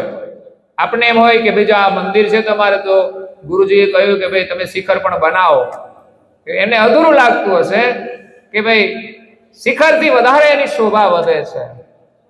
તો આપણી પણ ભાવના થાય ચાલો ગુરુ મહારાજનું મંદિર છે તો આપણે શિખર પણ બનાવીએ ભેગા મળીને. તો આપણું જે શરીર રૂપી જે મંદિર છે, આ મંદિર દ્વારા આપણે આ શરીરને મંદિર બનાવવાનું છે. અને આ મંદિરની અંદર એક સિંહાસન ઉપર ગુરુ મહારાજની સ્થાપના કરવાની છે. ક્યાં? સિંહાસન. મંદિર તો બનાવે પણ એક પાછું અલગ સિંહાસન હોય છે ને, ગર્ભગૃહ જેને કહેવાય. તો અહીંયા શબ્દો એમ કહે છે શુદ્ધ ચિત્ત રૂપી, એટલે આપણું જે હૃદય છે ને એ શુદ્ધ, મન બુદ્ધિ અહંકાર અને ચિત્ત અંતસ્કરણ છે એ જ્યારે શુદ્ધ થાય ને ત્યારે નચિત્તની અંદર પ્રવેશ કરે છે. તો આપણું જે શુદ્ધ ચિત્ત છે અંદર, એ સિંહાસન ઉપર ગુરુ મહારાજ બિરાજમાન થશે. અશુદ્ધ હશે ત્યાં સુધી બિરાજમાન નહીં થાય. એટલે એમણે કહ્યું શુદ્ધ ચિત્ત રૂપી રે સિંહાસન ઉપર પધરાવતું મહારાજ. મંદિરમાં આપણે આપણા શરીર રૂપી મંદિરમાં શુદ્ધ ચિત્ત કરી અને પરમ ગુરુની સ્થાપના આપણે કરીશું. તો દાસ પ્રીત કહે છે રે અવસર આવ્યો છે આ શરીરને મંદિર બનાવી શુદ્ધ ચિત્ત રૂપી સિંહાસન ઉપર પરમ ગુરુની પ્રતિષ્ઠા કરવાનો આપણા માટે આ સમય આવી ગયો છે. દાસ પ્રીત કહે છે રે અવસર આવ્યો, તેમાં તારું લેને સુધારી કાજ. બસ આ કાર્ય કરીને આપણે આપણું કામ કરી લેવાનું છે, આપણું કલ્યાણ કરી લેવાનું છે. એના માટે આ માનવ શરીર મળ્યું છે. તો ઉત્તમ પ્રકારે આપણે જીવીશું એટલું જ આ શરીરનું મૂલ્ય વધશે. કોઈ વજન વધારવાથી કઈ મૂલ્ય વધતું નથી, કે સુંદરતા વધારવાથી મૂલ્ય વધતું નથી, કે આ શરીર ઉપર કિંમતી વસ્ત્રો પહેરવાથી મૂલ્ય વધતું નથી. પરંતુ મનુષ્ય આ શરીર દ્વારા ઉત્તમ પ્રકારનું આચરણ કરે, આ શરીરને જો મંદિર બનાવે તો જ એનું મૂલ્ય વધે છે. એમાં રહેલો જે આત્મા છે એ ખુશ રહેશે, પ્રસન્ન રહેશે. એટલે નારણદાસજી મહારાજ શ્રીએ સિદ્ધાંત ભાવની ગ્રંથની અંદર જે માનવ શરીરનું મહત્વ સમજાયું છે એના છેલ્લા 3 દોહા એમ કહે છે કે પ્રેમ વિના નેમી જન કબહુ ન પાવહી પાર. પ્રેમ વગર કોઈ પણ જીવ ભવ પાર થઈ શકવાનું નથી. એટલે પ્રેમ તો પરમાત્માએ આપેલો છે, આ દુનિયામાંથી કોઈ નથી આપ્યો, પણ આપણે આ સંસારની અંદર બધે ઢોળી નાખીએ છીએ.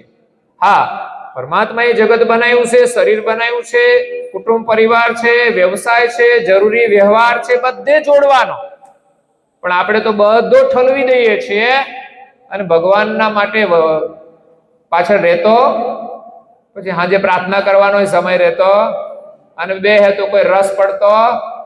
તો એવી રીતે સંસારમાં નથી રહેવાનો કે સાંજે સંધ્યા સમયે આપણને ભગવાનનું સ્મરણ કરવાનો સમય ન મળે, અઠવાડિયામાં એકવાર એના ગ્રંથોનું અધ્યયન કરવાનો સમય ન મળે. તો જીવન મળ્યું છે શાના માટે? નિર્વાહ તો માણસ થોડી મહેનતથી જ કરી શકે છે. ગરીબ લોકો જીવે છે અને અમીર લોકો જીવે છે. ગરીબ લોકો મજૂરી કરીને જીવે છે, એટલા પૈસામાં એનું જીવન નિર્વાહ થાય છે, તો આપણે કેમ નહીં જીવીએ? એટલે એમાંથી આપણે સમય કાઢવાનો છે અને પ્રેમ જે છે એ પરમ ગુના શરણમાં આપણે અર્પણ કરવાનો છે. પ્રેમ સમજ સદ ઉપજે. પ્રેમ જો સમજપૂર્વક ન હોય અને સત્યની સાથે જો જોડાય તો દર્શે નિજ દેદાર. આ શરીરમાં આપણું સ્વરૂપ સત્ય છે અને આ બ્રહ્માંડનું સંચાલન કરનાર જે સર્જનહાર એ સત્ય છે. એ બે જો નીકળી જાય ને તો આ શરીરમાં કંઈ નથી અને આ સંસારમાં કશું છે નહીં. સત્યતા એ આપણે શોધવાની છે, એના પ્રત્યે પ્રીતિ જોડવાની છે અને એવા કાર્યોમાં પ્રીતિ જોડવાની છે. એમાં સુખ છે. આપણે ગમે કોઈ આપણી સેવા કરે તો ગમે ને, આપણે કહીએ એમ બધા કરે તો આપણને ગમે, પણ સેવા લેવા કરતા બીજાની સેવા કરવામાં આનંદ છે અનેક ગણો. યાદ રાખજો, સાચો આનંદ કોઈની સેવા કરવામાં છે, લેવામાં નહીં. ભગવાનને તો પ્રાર્થના કરીએ કે કોઈની સેવા લેવી ના પડે, પણ કોઈની સેવા કરવાની થાય તો અભાવ ના થવો જોઈએ. પ્રેમથી પ્રસન્નતાથી કરીશું ને એ જ આનંદ આપણને પરમેશ્વર સુધી પહોંચાડી દેશે ને એ જ આનંદ સત્ય છે. ઘરમાં વડીલો હોય, કોઈ બીમાર હોય, એની આપણે સેવા કરવી જોઈએ, એની મદદ કરવી જોઈએ. કોઈ પણ દુખી હોય, આપણાથી થઈ શકે એટલી સેવા આપણે અવશ્ય કરવી જોઈએ. આપણે આખી દુનિયાની ના કરી શકીએ તો કઈ નહીં, પણ આપણા ક્ષેત્રમાં જેટલું આવતું હોય એટલું કામ તો આપણે કરીએ. તો એકલ પ્રેમ પહોંચે નહીં, એકલો પ્રેમ ત્યાં નહીં જાય. એના માટે નારણદાસજી બાપજી રસ્તો બતાવે છે કે એકલો પ્રેમ છે ને આ સંસારમાં આપણે શું કરીએ છીએ, જ્યાં ત્યાં જાય ફસાય. પ્રેમ તો પરમાત્માએ આપ્યો છે, પણ એકલા નીકળીએ ને તો ગમે ત્યાં ફસાઈ જાય છે સંસારની માયામાં. પણ જબ સદગુરુ પે ઉપજે તો પ્રેમ અમૂલ્ય કહેવાય. એ જ પ્રેમ જો સદગુરુના શરણમાં જોડાઈ જશે તો એ પ્રેમ અમૂલ્ય થઈ જશે. એટલે શરૂઆત ક્યાંથી થાય કે જીવનમાં જ્યારે આપણે ગુરુ કરીએ છીએ ત્યારથી આપણો પ્રેમ એના શરણમાં જોડાય. માનો કે કોઈ ગુરુ કર્યા જ ના હોય, એ પ્રેમ ક્યાં જોડે? સંસારમાં જ જોડે. જેને લગ્ન કર્યા ના હોય એ પ્રેમ ક્યાં જોડે? તો ગમે ત્યાં ફર્યા કરે. પણ એકવાર લગ્ન થઈ જાય પછી એનો પ્રેમ ક્યાં ડાયવર્ટ થઈ જાય? એક જગ્યાએ કેન્દ્રિત થઈ જાય છે, પછી ભટકતો. એમ ગુરુના શરણમાં આપણે પ્રીતિ જોડીએ છીએ, પછી એમની આજ્ઞાઓ છે, એના નિયમો છે, એમાં આપણે જોડાઈ જઈશું. પછી આ સંસારમાં આપણે ભટકીશું નહીં. એટલે પરમ ગુરુના શરણમાં જો પ્રેમ જોડીશું તો એ પ્રેમ અમૂલ્ય થશે. અને સંસારમાં જોડાશે તો શું થશે? તો કે જેવી રીતે વરસાદ ખૂબ વરસે અને એનું પાણી મીઠું હોય છે, તો એને જો કોઈ રોકી રાખવામાં આવે બંધમાં તો એ લોકોને પીવામાં અને ખેતીમાં કામ લાગે છે.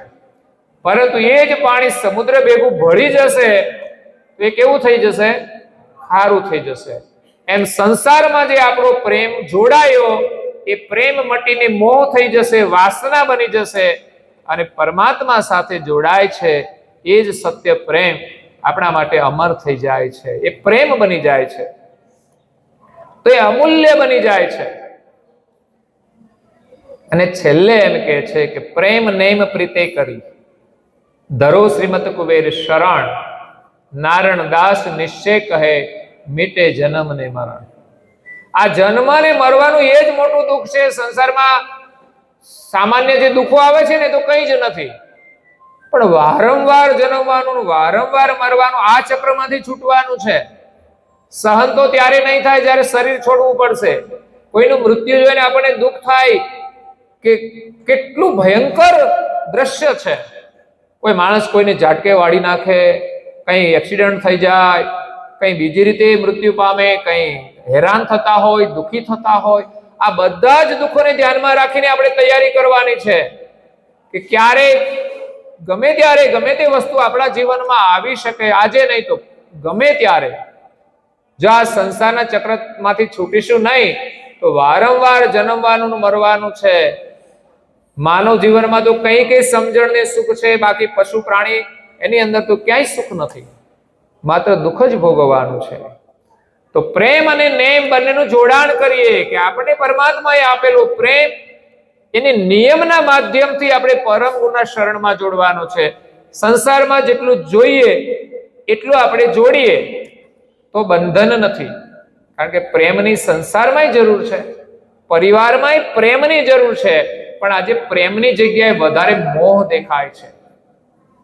આપણે પરિવાર માટે શું કરીએ તો કે બધી બહારની વ્યવસ્થા કરીએ તો સમજવાનું એ મોહ છે, પણ તમે આધ્યાત્મિક કે ધાર્મિક વ્યવસ્થા કરશો તો પરિવાર સાથે સાચો પ્રેમ છે એ પ્રેમ હોવો જોઈએ. બાળકોને સંસ્કાર આપવાનો પ્રેમ હોવો જોઈએ. સતી મદાલસા એ જાગૃત થઈ ગઈ અને એમની કુખે જેટલા સંતાનો જન્મ્યા ને એમણે સંકલ્પ કર્યો કે મારી કુખે જે બાળક જન્મ લેશે ફરી એને જન્મ નહીં લેવો પડે, એ એવું જીવન હું સંસ્કાર આપીશ કે એનું જીવન પૂરું થશે એટલે એ જન્મ મરણના ચક્કરમાંથી છૂટી જશે. તો વિચાર કરો એમનો સંકલ્પ કેવો હશે, એની ભાવના કેવી હશે, એને સાચો પ્રેમ કહેવાય. સંસારના સુખ માટે લોકો કેટલું કષ્ટ સહન કરે છે, મહેનત કરે છે, ત્યારે ભાગ્ય પ્રમાણે જ સુખ મળે છે. એવું નહીં કે વધારે મહેનત કરવાથી વધુ મળી જાય છે. તો એમાં માણસ કષ્ટ સહન કરે છે, તો ધાર્મિક કે આધ્યાત્મિક સંસ્કાર આપવા માટે કેમ આપણે મહેનત ના કરીએ? તો એના માટે જો પરિવાર માટે મહેનત કરીએ તો સમજવાનું કે પ્રેમ છે, નહીં તો ભૌતિક સુખ માટે કરીશું તો એ મોહમાં જોડાઈ જશે. એટલે પ્રેમ અને નેમ બંનેનું જોડાણ કરીને આપણો પ્રેમ, આપણા પરિવારનો પ્રેમ પરમ ગુરુમાં આપણે જોડવાનો છે. અને પરમ ગુરુ પ્રત્યે જો બધા જોડાય ને તો જ પરિવાર એક રહેશે. પરમ ગુરુમાં નહીં હોય તો આપણે ભવિષ્યમાં એક રહી શકવાના નથી. કઈ ને કઈ મતભેદો, મહત્વાકાંક્ષાઓ, સ્વેચ્છા, પોતાની ઈચ્છાઓ બધી હોય એ પ્રમાણે ન થાય એટલે લોકોને દુઃખ લાગે જ છે. મનભેદ ને મતભેદ ને બધું ચાલ્યા જ કરતું હોય છે. મારું તારું, બે ભાઈ ભેગા રહેતા હોય પણ મોટા થાય, લગ્ન થઈ જાય, પછી ભેગા રહેતા હોય, પછી ધીમે ધીમે મનની અંદર વિચારો આવવા માંડે કે અમારા ઘરવાળાની આવક વધારે છે તો જુદા થઈ જાય તો લાભ થાય. આ મનની અંદર આવી જાય એટલે ઘરમાં કલેશ શરૂ થઈ જતા હોય છે. પણ હકીકતમાં તો કઈ સાથે લાવ્યા નથી, આપણા ભાગનું આપણને મળી જતું હોય છે. પણ સંસારની અંદર આ બધા ઝઘડાઓ છે, એમાં આપણે ભગવાનનું પછી ભજન નથી કરી શકતા. પરિવારમાં પ્રેમ જ હોવો જોઈએ કે આપણે બધા એક જ પરિવાર છીએ. એકબીજાને જ્યારે જરૂર પડે ત્યારે મદદ કરો.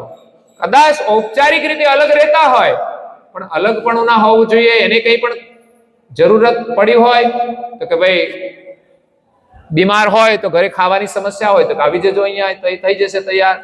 એને ત્યાં પણ કંઈ જરૂર હોય એકબીજાને મદદની આર્થિક રીતે તો પણ એકબીજા તૈયાર હોવા જોઈએ. એ સાચી પરિવારની લાગણી ને પ્રેમ છે. પણ આ તો પ્રેમ હોય તો પ્રેમ, નહીં તો પછી લોકો એકબીજાને મદદ પણ કરતા.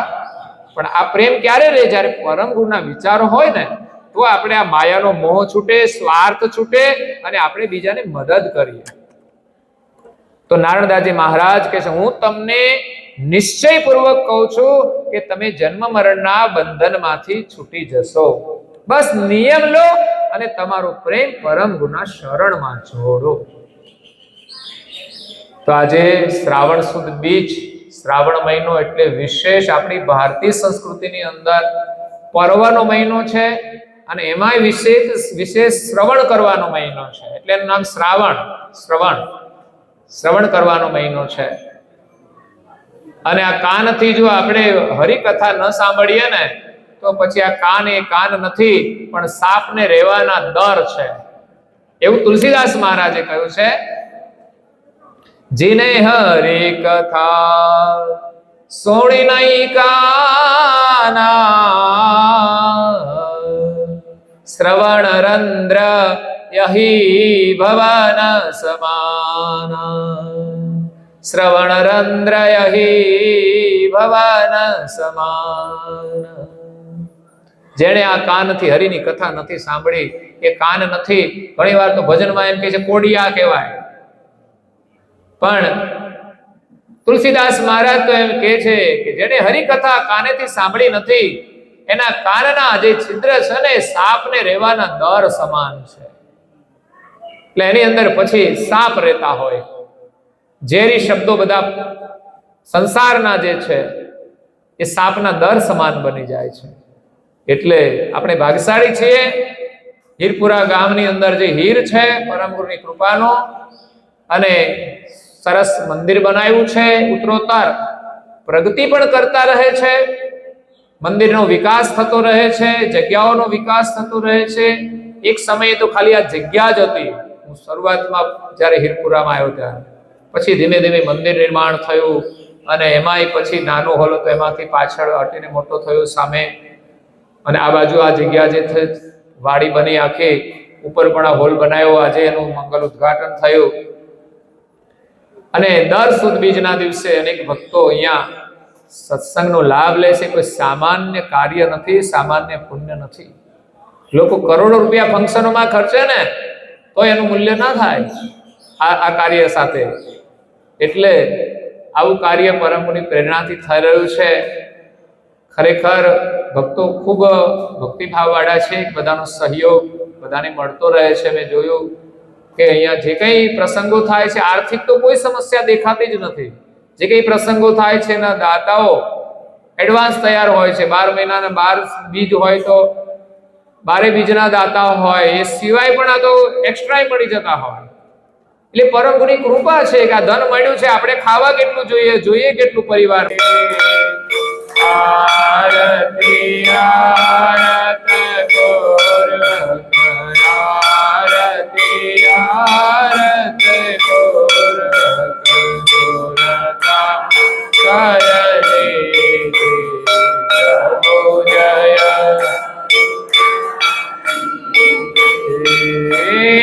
કારણ શરણ ત્રિલોકન જગે અનુપમ પ્યારે પ્રભુ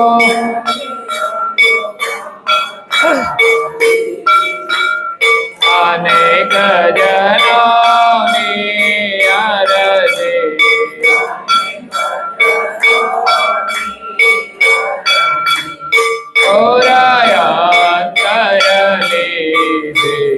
પ્રભુ જય કરુણાનિધિ અખંડ અનાદિ પદની જાણ સહિતિ પ્રભુ જાણ સહિતિ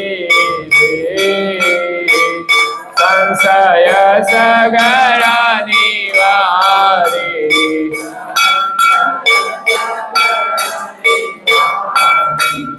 રોતે સુત કી પ્રભુ જય કરુણાનિધિ શરણ શરણ નો મહિમા મંગલકારી પ્રભુ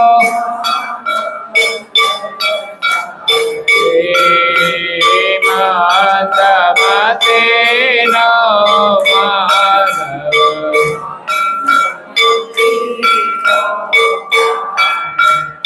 ઓળખે કઈ પ્રભુ જય કરુણાનિધિ કરુણા સાગર નામ તમારું અવિચલ પદવાસી પ્રભુ અવિચલ